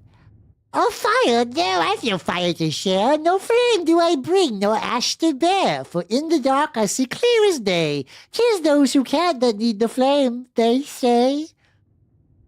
Thrick Lum Chum, what nonsense from your tongue does come? Who is it that deeds displays, that blackens my mist and dims my days? How you doing, Game Happy? I'm reading fake little children's tales, as one does. Thank you for the glasses. I need them so I can read these fake children's tales with utmost accuracy. We'll question thee who needs a flame to light their path and stroke their claim. Perhaps it is Esuth the king whose fires to your valley bring. Thrick Lum Chum, the dragon's days are surely done. Guide me, gnome, to where he lies. Together we shall dim his skies. The story goes on to wax about the friendships that spark between his eldritch titan and the silly little gnome as they sought out Esuth on his throne. The ancient red dragon then falls to the titan's might after Abacus accidentally guides him to the correct location. One of the classic stories every child in Askin is told growing up. Hey, cool, I got some EXP, nice. I'll reveal. So, right out there, I had closed me enough for the very core. Oh, God, fuck. I think you tried that. I feel like you've tried a variation of that one recently. But yeah, have a good night. Have a good night, Jay. Take it easy, yo. Oh, God, I'm feeling that. Guess I might as well keep, An unlocked chest full of strange rocks. Yes, I would love to trifle your rocks. I can...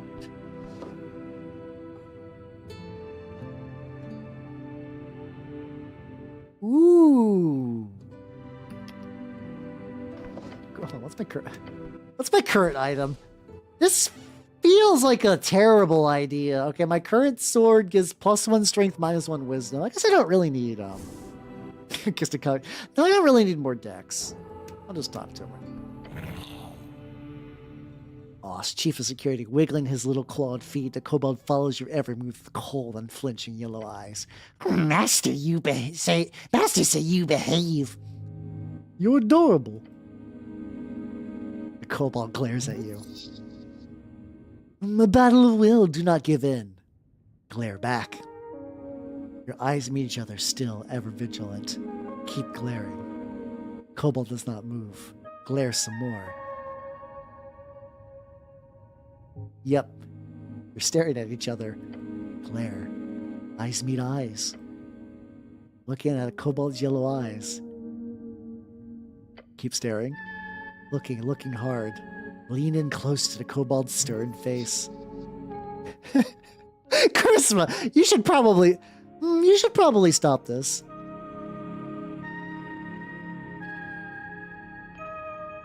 I don't think I'm getting anything more out of this. Fair. Kobold looks at you with a cold expression, determined, confident. I got some questions for you. Sure, let's go. How'd you get this gig? Not gig. It's not a gig? I'm devoted servant for master. I'll keep going. So you're a slave? Not slave. And your master is? Master Viskin. And he owns you. Not own, serve. So you're being paid? Yes, paid well. He gives you an expression that could be described as frozen, as a frown. That is, if he looked in any way different from his regular expression. Where were you when the tea shop incident occurred? Incident? Tea shop blew up. Boom. A big boom? Big boom. When it happened, I was on Water Lane, on mission. A mission? Not mission. I meant to say errand. What were you doing on Water Lane? Milk. Oh, he was the father that went to get milk but came back. What a champ. You doing milk? Deliver. You deliver milk? Yes, side hustle. Oh. Okay, this is like one of those things. It's weird hearing a kobold say side hustle. It's not that bad, but it's still like I was getting into the like, huh? Oh fuck millennial writing. Hey, this kobold keeps getting better and better. I want to know a lot less. Ask questions about the milk. I will say that, like, on one hand, like, this is the disco experience of just getting into weird questions with people. This also does imitate the idea of being a player character in a tabletop campaign and just asking the stupidest, like, there's plot questions, and then there's, like, fun little, like, interaction things, and then there's just, like, there's just, like, talking to a shopkeeper the DM made like 10 minutes ago for like an hour and boring everyone at the table. But I'm the only one at the table here. I guess you guys are at the table, but I have you all hostage, so I can do whatever I want. Do kobolds produce milk? No. Where does the milk come from? Cows. Just cows? Just. Who buys the milk? Humans, Waterlane humans. They pay money for fresh milk before dawn. Side hustles are always smart. You could do a milk run later. It pays. Do you like milk? No.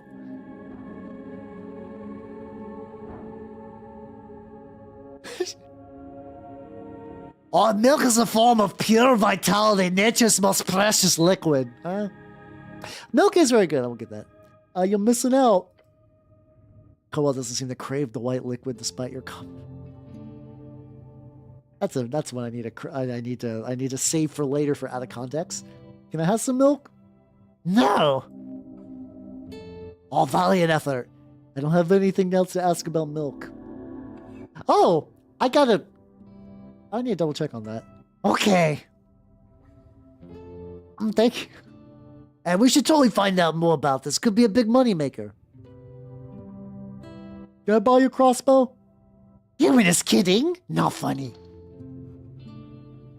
And you would make a greater use of it, this puny creature. Just take it. Go away. Everyone's like, just take his crossbow. Sorry. I just want to see what happens if I just take the crossbow. You see the crossbow stare. Come on, sir. As you approach.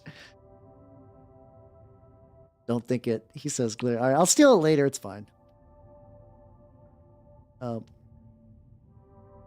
Who are you? I'm Ost. I am security chief in Lichtown. A strong little one, nearly immovable. Yeah, okay. I guess I can ask about kobolds real quick. That's fine. Let's go see what happens. I'm curious. Fuck! You freeze! Kobold stares at you with glowing intensity. Tell him you were stretching or something. What's human doing? The kobold asks as you slowly remove your hands off the crossbow. Hey, relax. Let's just get you out of this. No harm, no foul? No harm, not for long. The kobold is now pointed directly at your chest. Try again and find out, okay? Hey, good job. You pissed off the kobold. Sorry. Good job. You pissed off the kobold. Okay. They really want me to get that crossbow. Okay, that's fine. I can get that crossbow later.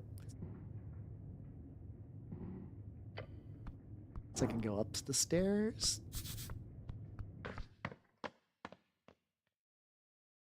Man, I'm basically gonna spend this entire session to start. Oh,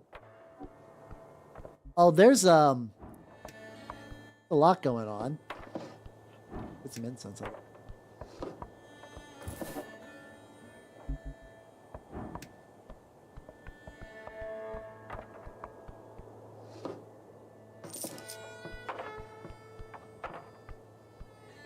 Wait, is this?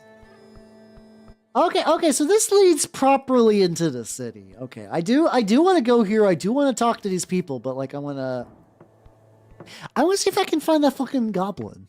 I just want to have like some. Also, let me double check. Okay, that's so there. So wait, so there is now a milk quest. I can straight up ask for a milk quest. Okay. So now I got the follow-up question about the goblin knight. Or maybe, oh, maybe I have to go that way. Hold on.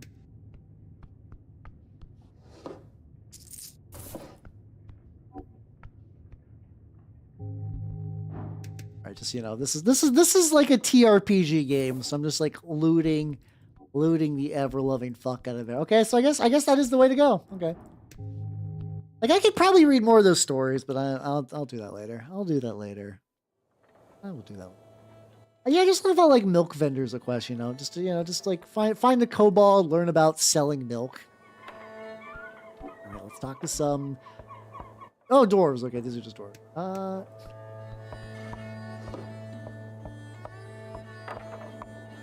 EG, no, not worth it. Is a dwarf? God, no. I will never. I don't even know why I bother. I'm never gonna make a single one of these checks. Sure. Around the amphitheater scene, you see a number of dwarves hard at work. They're constructing a banner of some kind, carrying a bright green flag. One of the dwarves stands face to face with a furrowed brow. You can tell it's getting late at night because I'm tripping over my own words. One of the dwarves stands to face you with a furrowed brow. He appears to be standing at a staring contest with the orc on the other side of the theater. That an orc? No, hold on. Okay. Orc. Big brutes of devilish origin. They're rare in Norfolk. Most of them can be found in Feltire. Oi, Mr. City Man! He calls you out as you approach. We've made it clear already, we're not moving, not one bit! He shoots you a shit-eating grin. Just passing through, dwarf. I thought so, you best be on your way! You hear the other dwarves laughing behind him. Nothing illegal going on here! Nothing at all.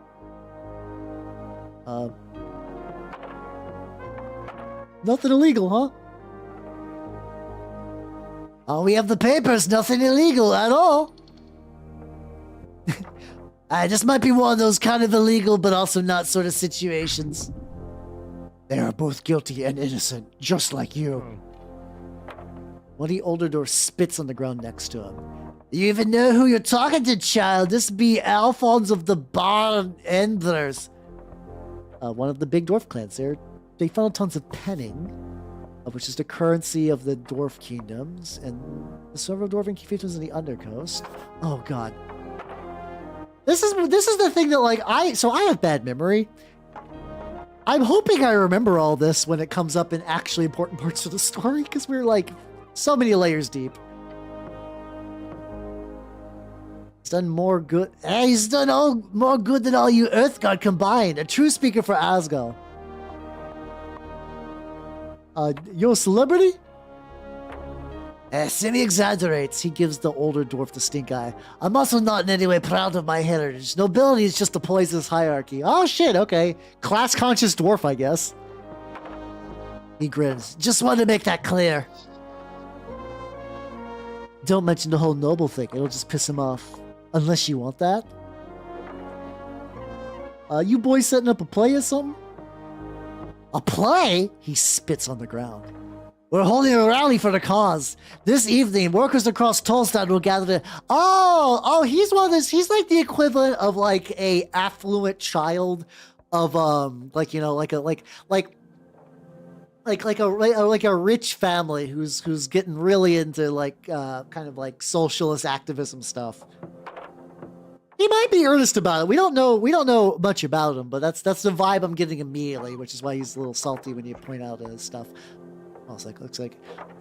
Oh, I think unfortunately it's another ad break time, so I'm gonna actually do. Yeah, I need to skip these. All right, let me just get this out of the way. Sorry, Gomen, everybody. Twitch hates me. There we go.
All right, let's go back to video games.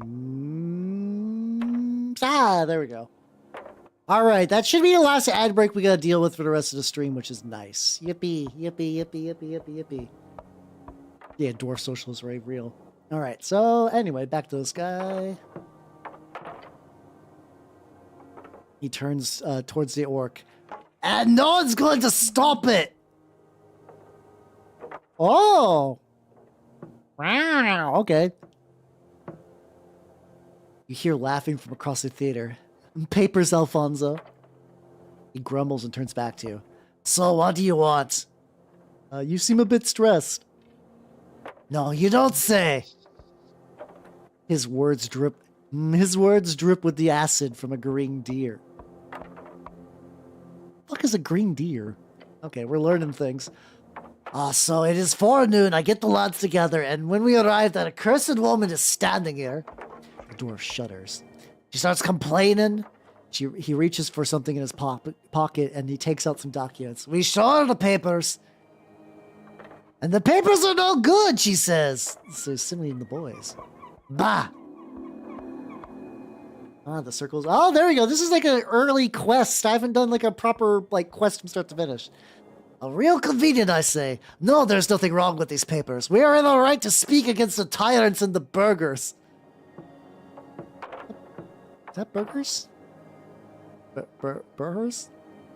My brain is so burger pilled that I read that as burgers. I'm just gonna assume that's burgers unless told otherwise. Bureaucracy. So she's wrong about the documents? Of course she is. She's a liar, that one. A filthy liar.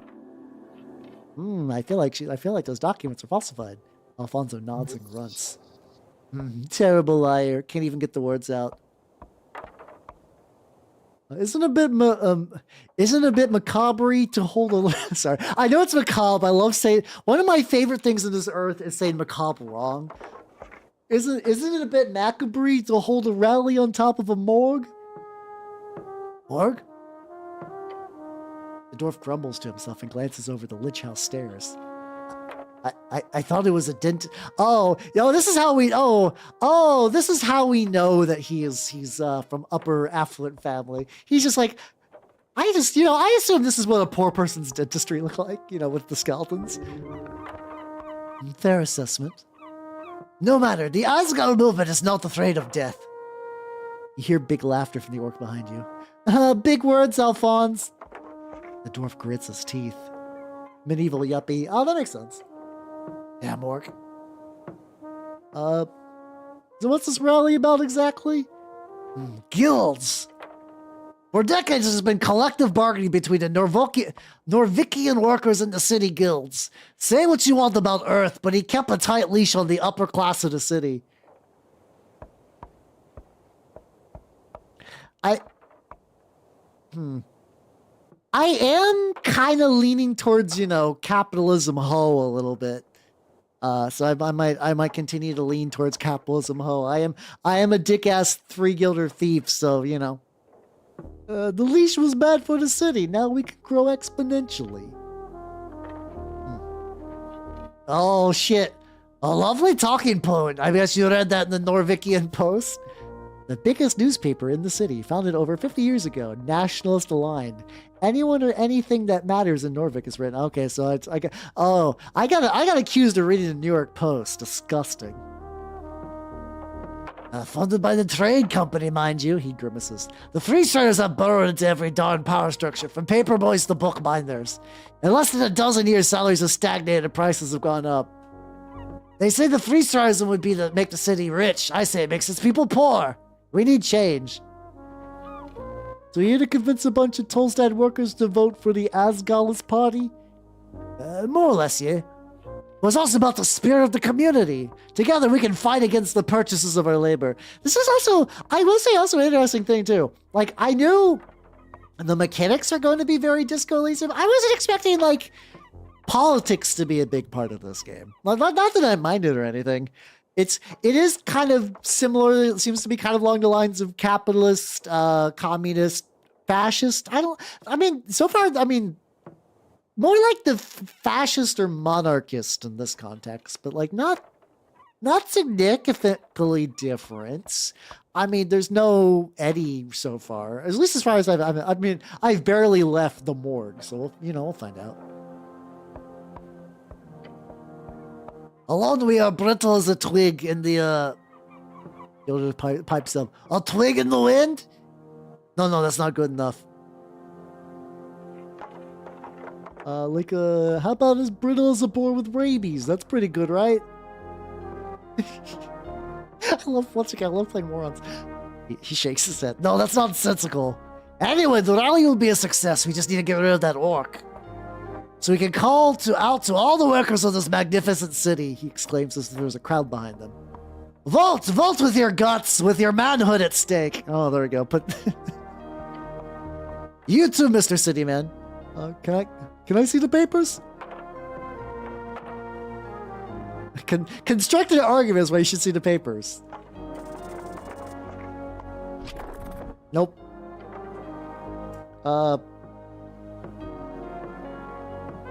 I want to so much. Yeah, excuse me, what? So much.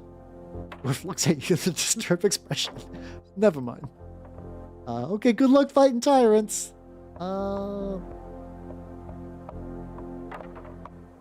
Thanks, Mr. Cityman. I appreciate it. About the rally. Okay, there we go. About this Asgul. What about him? Everyone knows Asgul as some dwarven demigod and or controversial leader.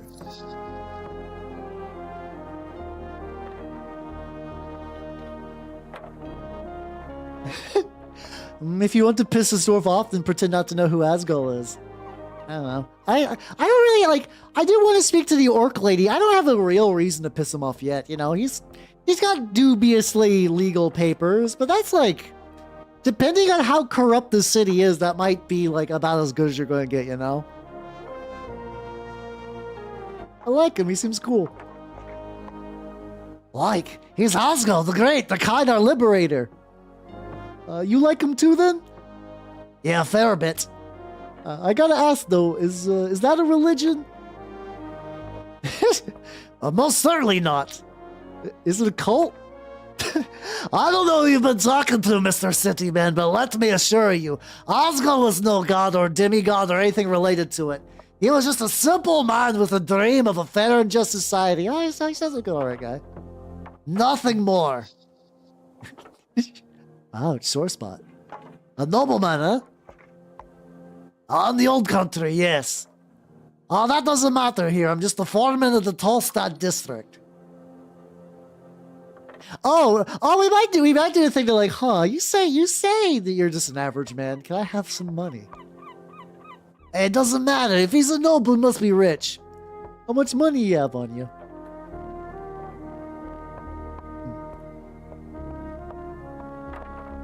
Oh, didn't your mommy and daddy ever teach you through to ask for someone's mint? I'm sure you worked very hard for your position. 17 years, human. It's called dedication. Okay, so he's put the work in. Okay.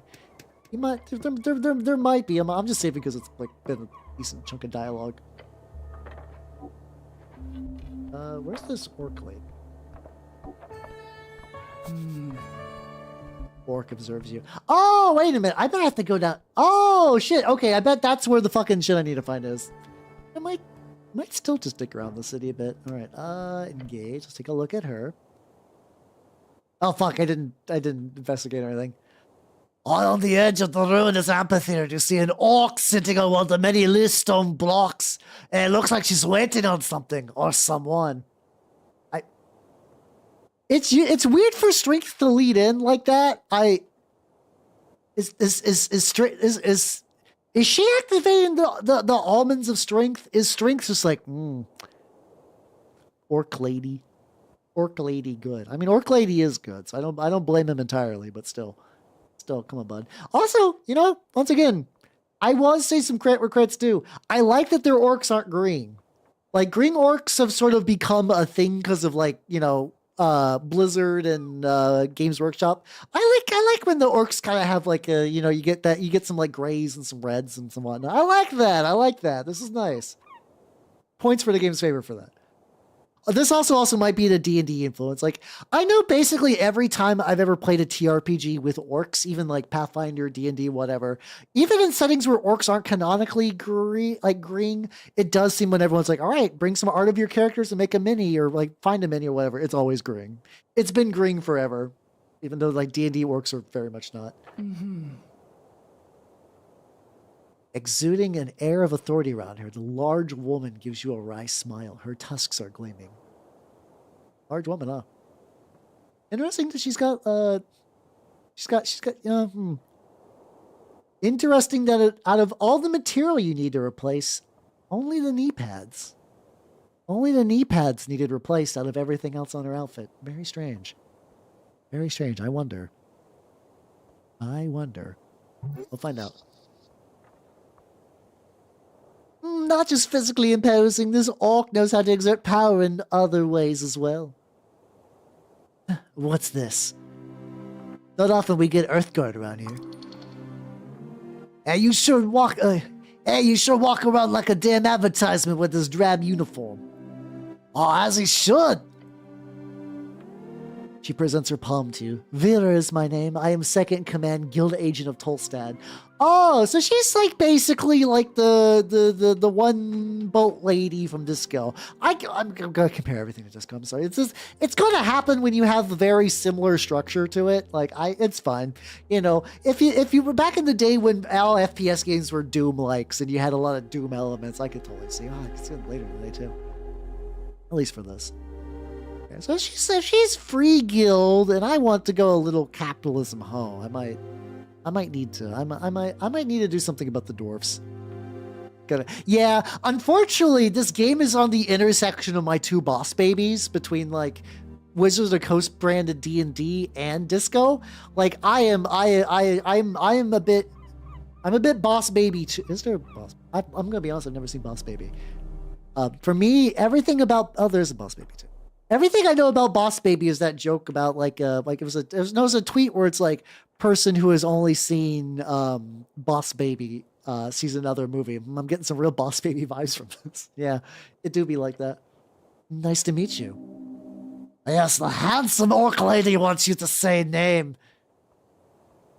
Yeah, no, Strength is fucking erect right now. He's got red woman boner right now. And, once again, I get it. I understand, buddy. Hey, be nice to her. She's a free strider. I'll make sure she knows you're a cleric. Do not grab her hand. That's not what that is.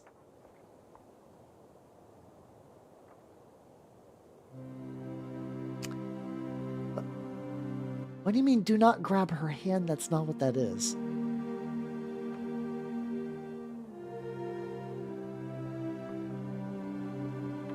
You know what? I'll trust my boner in this situation and be like, I'm the cleric, actually.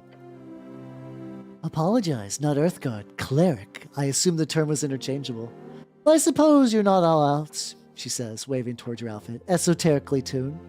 You're not all esoterically tuned. She accepts your annoying correction with a smile. Probably means she sees you as no threat at all. A mere puppy. She shoots you another smile, waiting patiently for you to say something. Hey, I'll trust my partner on 2026. What's that one? Hold on.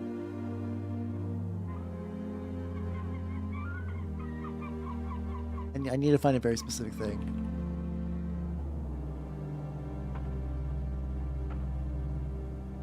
Yeah, you ever look up like very, very, very specific things, and you're trying to like you sound like I'm typing this out and I feel insane, but I'm looking. How you doing, Valken? I'm playing Esoterics Ebb, and I'm about to pull up a very specific image. There we go. Like, why did Puppy summon you? Why did Puppy summon you? I'm just going. I love that. Like, I love my logo. It's very good, but also just putting that in the corner feels really funny. Okay, I'm willing to destroy my own brandy for comedy. Hey, what's the deal with the dwarves? Oh, them complicated as anything. I wouldn't be sitting here wasting my precious day if it wasn't for them. But in short, they're holding an unlawful ceremony assembly. And they don't let me take a look at the document proving it. Not frustrating at all, she says and winks at you. She telegraphs her sarcasm heavily. This is useful when communicating with slower individuals. Explain it to me in detail from the top. The words leave your lips as if you've spoken them 100,000 times. It's all an inconvenience. These lovely Asgulus have decided by themselves to hold a rally here in this lovely little circle square. Circle square. It's like this. I wonder if this is like another, squared circle wrestling. I don't know. Unfortunately, they need permission of public gathering or PPG. They do not have a proper PPG. You pick up on a use on the word proper. What does that entail? Proper? Oh, I'm also really close to. I hope I can level before the end. She scoffs. It is marked for last week. It is expired. But can you believe her? And you're just sitting here because...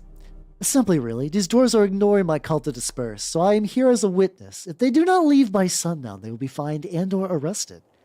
Why don't you just come back at sundown? I would if it wasn't for the fact I need to witness the entirety of the trespassing. Since they were served during the morning, if they do not disperse by sundown, they'll be inflicted with an entire day's worth of fines. I had an assistant to it, or a secretary, but we've been stretched thin as it is with the election coming up. So I'll just sit here and smile politely. You catch your tired frown slip past the facade. Arrested by whom? She gives you a smug grin. You, perhaps? The monopoly on violence here on Tolstad is more of an oligarchy. It'll be a roll of the die. Ha ha ha ha ha. Sorry, listen. It's so on the nose as a joke that I'm almost like, fuck off. Did one of you nerds type this out?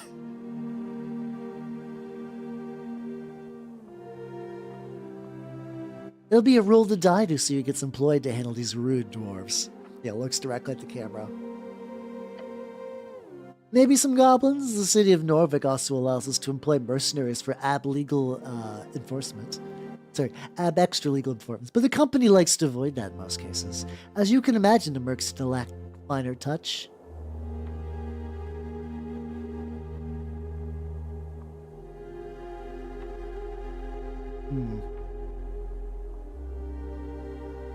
I might...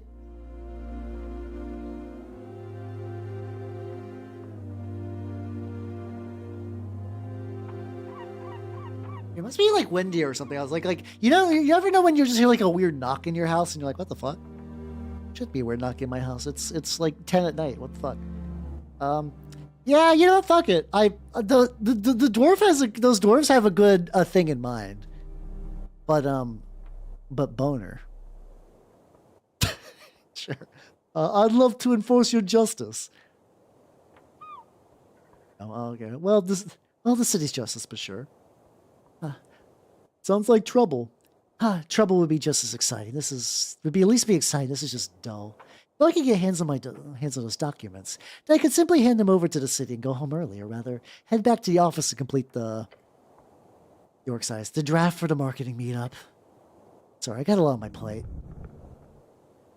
Wait, what? Wisdom, you're on board with the Asgulus. What the fuck? Item mucker. What? So who is? I'm the dick-ass thief. In this. If you get her this PPG thing, then that'd be a pretty easy way to clean up this mess. She'd totally be in your debt. I'll solve this. Wouldn't that be something? That you could just swoop in and save the day? That's what I'll do. I'm a hero, you see. She laughs. You are indeed. Alright. I'd like to know a bit more about you. There we go. Why not? Little old me, I'm an open book.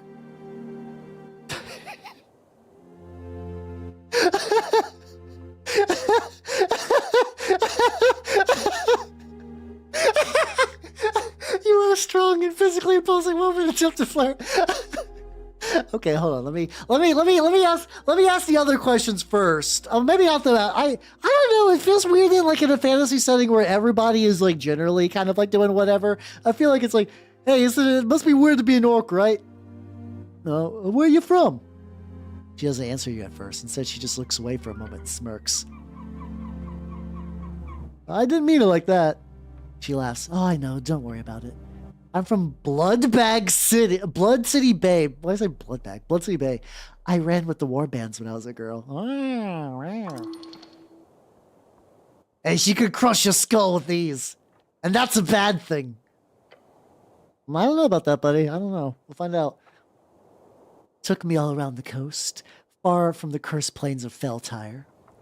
We were hired during the Third Revolutionary War in Reeds. When it was over, I stayed behind. As she speaks, you see her eyes glimmer. Those were the days. So you're working for the Free Striders? I don't work for the Revolution. It's just a revolution. You fool, you knew... Hey, you fool, you knew that. Maybe? I work for the Ascani Reeds Trading Company. That's absolutely a good thing. We promote the Free Strider ideals in Ascad. Currently, we focus on making sure the selection goes smoothly, along with other economic concerns. I enjoy working for them very much, but not so much on slow days like this. But alas, well, yeah, whatever. I'm leaning into capitalism, ho. So, thank you for bringing Free Striderism to Norvik. I don't really view it as an ism, but you're welcome. Hey, there we go. I like the more you lean into a political stance, the more you get bonus points. I'll be honest, this job is one of the reasons. This is one of the reasons I took this job. Speaking with individuals as yourself, hearing what they have to say. So thank you for that. She is being genuine. Well, you're about to regret that because you are a strong and physically imposing woman. Attempt to flirt. She covers her mouth and says, "Oh no, I made her self-conscious." That's fine. Phylogynistic agenda. Mm-hmm. You had one shot. She's bedazzled by your confidence. Don't fuck this up. Oh! I did it! Climb that mountain! Okay.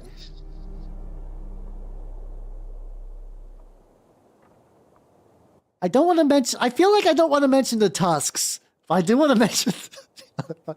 I bet you could carry me around like a straw doll. You bet your sweet ass few men can get that privilege. She's desperately trying not to laugh. I have good charisma. Fuck off, game. Whatever. Sweat tremors. Be wary. This could end very badly. Try to save it. Come on. Yes. Let's fucking go. Fucking go. Your mind races as you feel something within reach out towards the orc lady. For a moment, you see yourself through her eyes. And suddenly, you realize how awkward you're being, but also how you can save the situation entirely. How you doing, Scrotus? I'm seducing an orc lady. Yeah, why not? Is this it? The forbidden art?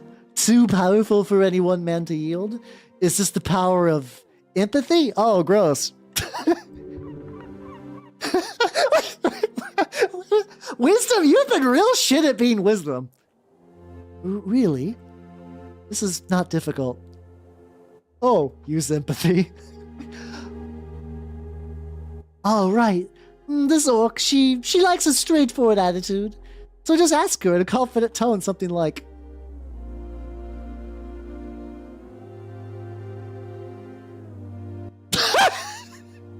okay. Well, nothing gets more straightforward than you, me, dinner.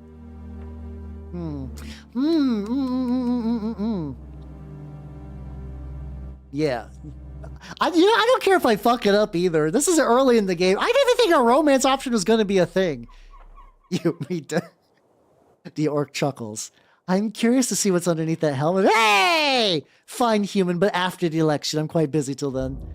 Hey!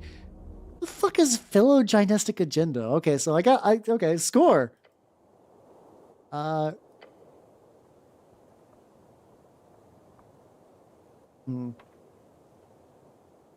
silly me, talk about myself all the time. What about you? I'm a literal walking corpse. Necromancy isn't heard of, but who am I to judge? Be undead if you want. All right. Let's see what the fuck is going on with that. Fellow diagnostic agenda. Dragon, milk, circle square conflict, election. Milk cube. Phoenix folio. I guess if it's complete, it just must be checked off, maybe. Well, let's go. Let's go ahead and save. Yeah, let's go.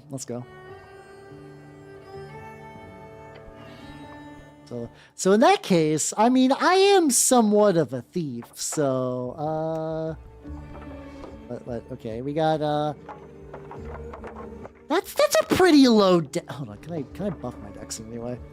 What various items do I have? Actually, I have literally everything that I buff. By the way, once again, I'm holding a rat that does literally nothing. Well, technically, like, it lowers my charisma by 1, but it's not enough to change the penalty, so there's really no reason not to do that. Oh man, thank you for 30 fucking months. Let's go. Hell yeah, you like my rat. I also got a wisdom tooth I stole from a zombie, and I hope there's a point in the game where it's like you fucking do like a minx, like go for the eyes boo and throw it. All right, let's trifle a bit as a treat. Sick. All right, well, that was incredibly easy. I do want. Let's take a look at it though. We can examine. It's quite light, some kind of magazine paper. Unrolling it reveals a short statement about a political rally in the Circle Square. Permission of public gathering accepted. It says in big letters at the bottom, followed by a signature by Tolstad Magistrate Nicholas Darrow. Well, the original Urfolk house is to be found with Earth, their bloodline. Okay, so they got like a pretty good ranking. The actual text uses an archaic and typically bureaucratic. Okay, I'm a big idiot, but like, oh, thank God. Hey, there we go. Examine in detail. You scan the text again, checking for phrasing, spelling, and terminology. It's perfect, not a single error. Except the date. It says the rally is supposed to be held on the 16th. The document is perfectly legal, but it's expired. Cool document. It's not. Look at the dates, and then, yep, it's expired. Also, I should also check my inventory as well for other things I can get. How you doing, Bubby? How you doing? I am seducing a capitalist orc lady by stealing expired papers. Examine anything else I got. Oh, okay. Well, that's easy enough. Sorry, buddy. Your permit is expired, and this lady was like, "Cool, let's go." Oh no, I'm the dick ass thief. But apparently I can potentially romance her. Okay, which, like, yeah, why not? You know, well put together orc lady with like sewed on knee pads. So, you know, she's got negotiation skills. About the dwarves. So I just handled the PPG thing I got. Yeah, she would certainly reward you for it. She could probably do something with it. It would be a good idea. Wisdom is my wisdom. I guess my wisdom's bad. There you go. I say, there you go. You know, I mean, so far it's been her, and I could flirt with a bugbear, but the bugbear was like, "What the fuck are you doing?" So far, we're 2 for 2 for like vaguely reddish, big muscular women. That's really about it. Like, we haven't seen anyone who's not of that archetype. If I find a third lady who's like muscular and red, I'm just gonna assume that this is no longer like a variety, and this is just the author's thinly veiled fetish. But, you know, once again, if you make your own video game and sell it, you can put as much of your fetish as you want. Helltaker only exists because the fucking Van Ripper, I believe, just wanted women in suits, you know? Like, hey, why not? There you go. She mumbles and eyes the papers. I'll be damned. How'd you get your hands on these? I stole them.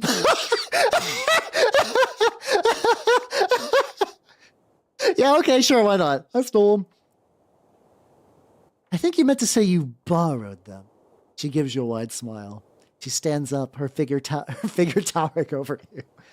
Then she gives you a nod before walking over to the dwarves. Alphonse! What, you giving up, orc? She holds up the documents. I believe you're missing something. He stares at the PPG papers. His jaw drops. He didn't see me reach under his grundle and take his secret notes. How did you? The dwarf glares over at you. His face is red. You've just made an enemy for life. Worth, I don't give a shit. It's fine. Yeah.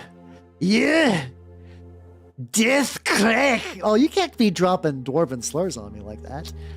Craig, dwarven word for low beast or critter, often used as a demeaning term for... Yeah, no, he called me a racial slur. This guy straight up just dropped a racial slur on me. Wow, okay. That's fucked up, buddy.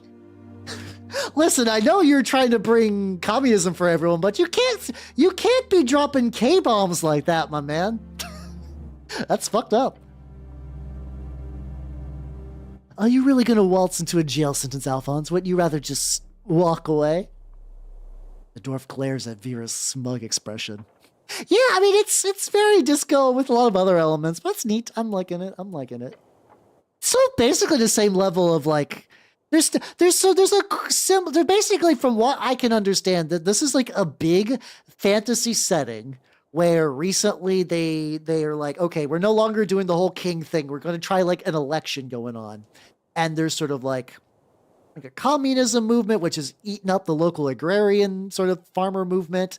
There's capitalism ho, and then there's sort of like the return to monarchy sort of deal. So like it's hitting similar notes to disco, but not quite. It's neat. It's still neat. I was not expecting it to be political, which I'm enjoying.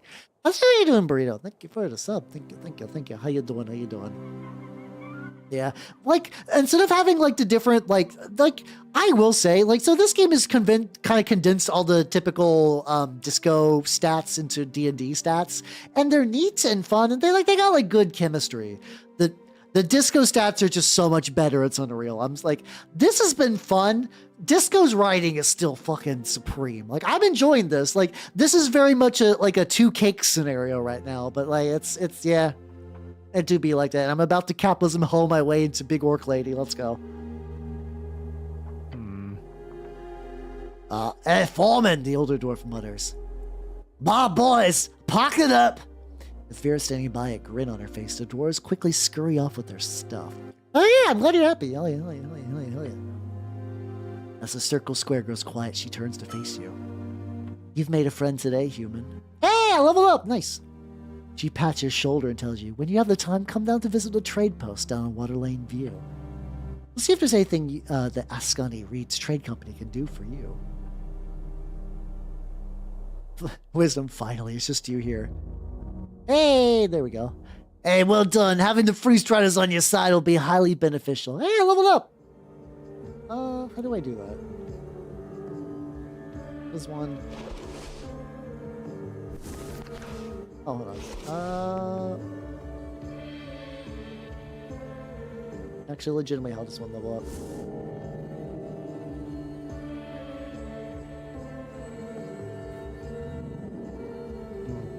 I haven't my cube games, but you always pop in and moan and then ollie out. I guess that's just your thing, to be fair.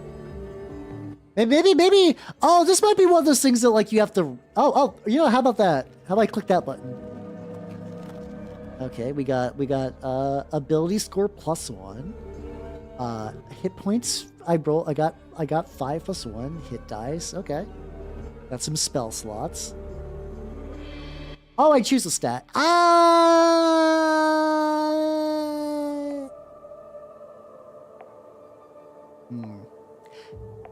This is tricky because this is the kind of game where I believe having high charisma would be fun.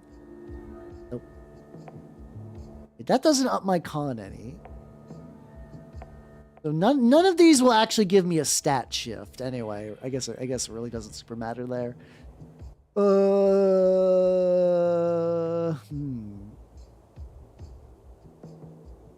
You're right. Well, Yeah, we could do a little bit of charisma. Okay, we'll do that. In that case, though, maybe I might want to swap around my gear a little bit. So let's see. Okay, so I no longer have the tattered cloak on. I like it visually, but it's basically do I remove the tattered cloak, which gives me a dexterity benefit, or do I remove the rat that actually does nothing? The rat is nothing but a negative, but I feel compelled to keep it on me, you know? You know what? You know how, as one does, you know how you just keep a detrimental rat in your pocket at all times? That's what I'm doing. So I believe somewhere around this grass path, I bet it's over there. Fuck this guy. Huh? Raxo penciling on. I don't like him very much. Like, I don't know how I feel about like a chipper, nerdy, like imp thing. You raise your head towards the sky. Above you sits a tiny red creature. His wings flutter faintly in the wind. Oh, it's just a little guy with wings reading his little newspaper. That's a choice strength. I guess by proving that you're big and strong, you have to acknowledge that that someone's just a little guy sometimes, you know? Hey, the fiend throws a quick glance your way. He's annoyed. Staring at a piece of paper, he does not acknowledge your presence. What you reading? A sigh escapes the fiend's maw. He slowly puts down the paper. I like the funny pictures. I have basically not made really, I feel like every wisdom check. It's kind of amazing. They're the best part.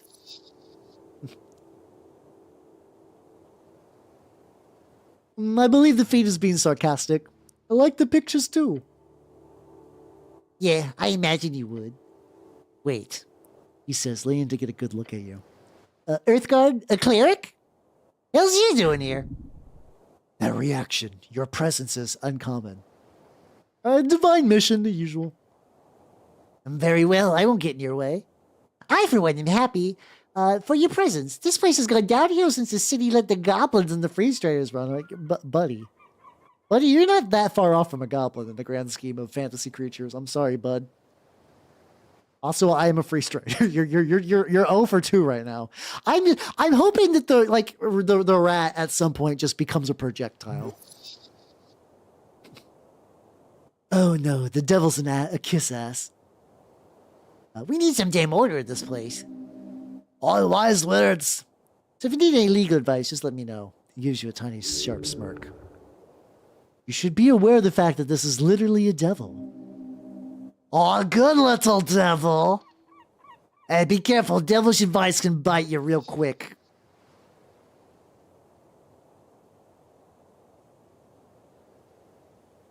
Yeah, so you know what? I'll talk to him later. Like, that's that's a lot. I want to see if I can find the goblet. Oh, hey, there we go. I need to talk to this goblin guard, I believe. Yeah, from here.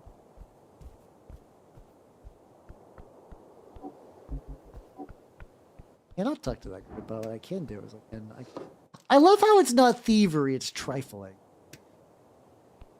The cat. On the ledge overlooking the garden, you spot a black cat. Almost can be it doesn't even care that you stomp up next to it.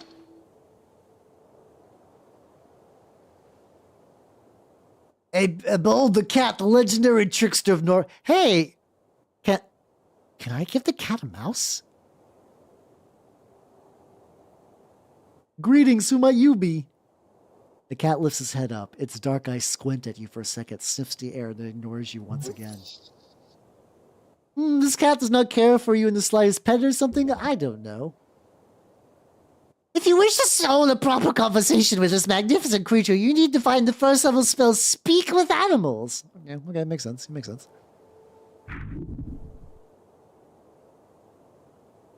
Pet the cat. Pet the cat. Hey, there we go. You reach toward the cat's head and meet your palm and nuzzles up against it. not doing anything yet, getting so much love. Learn from this beast. I try, you know. I don't get pet very often though, which is unfortunate, but life is cruel in many ways. Hey, his grace is unmatched. If you were a cat, you'll never have trouble again. What do you know about the tea shop? All right, I'm okay. I can't give the cat the rat unless hold on. The other option. I put the cat in my inventory. Can I do that?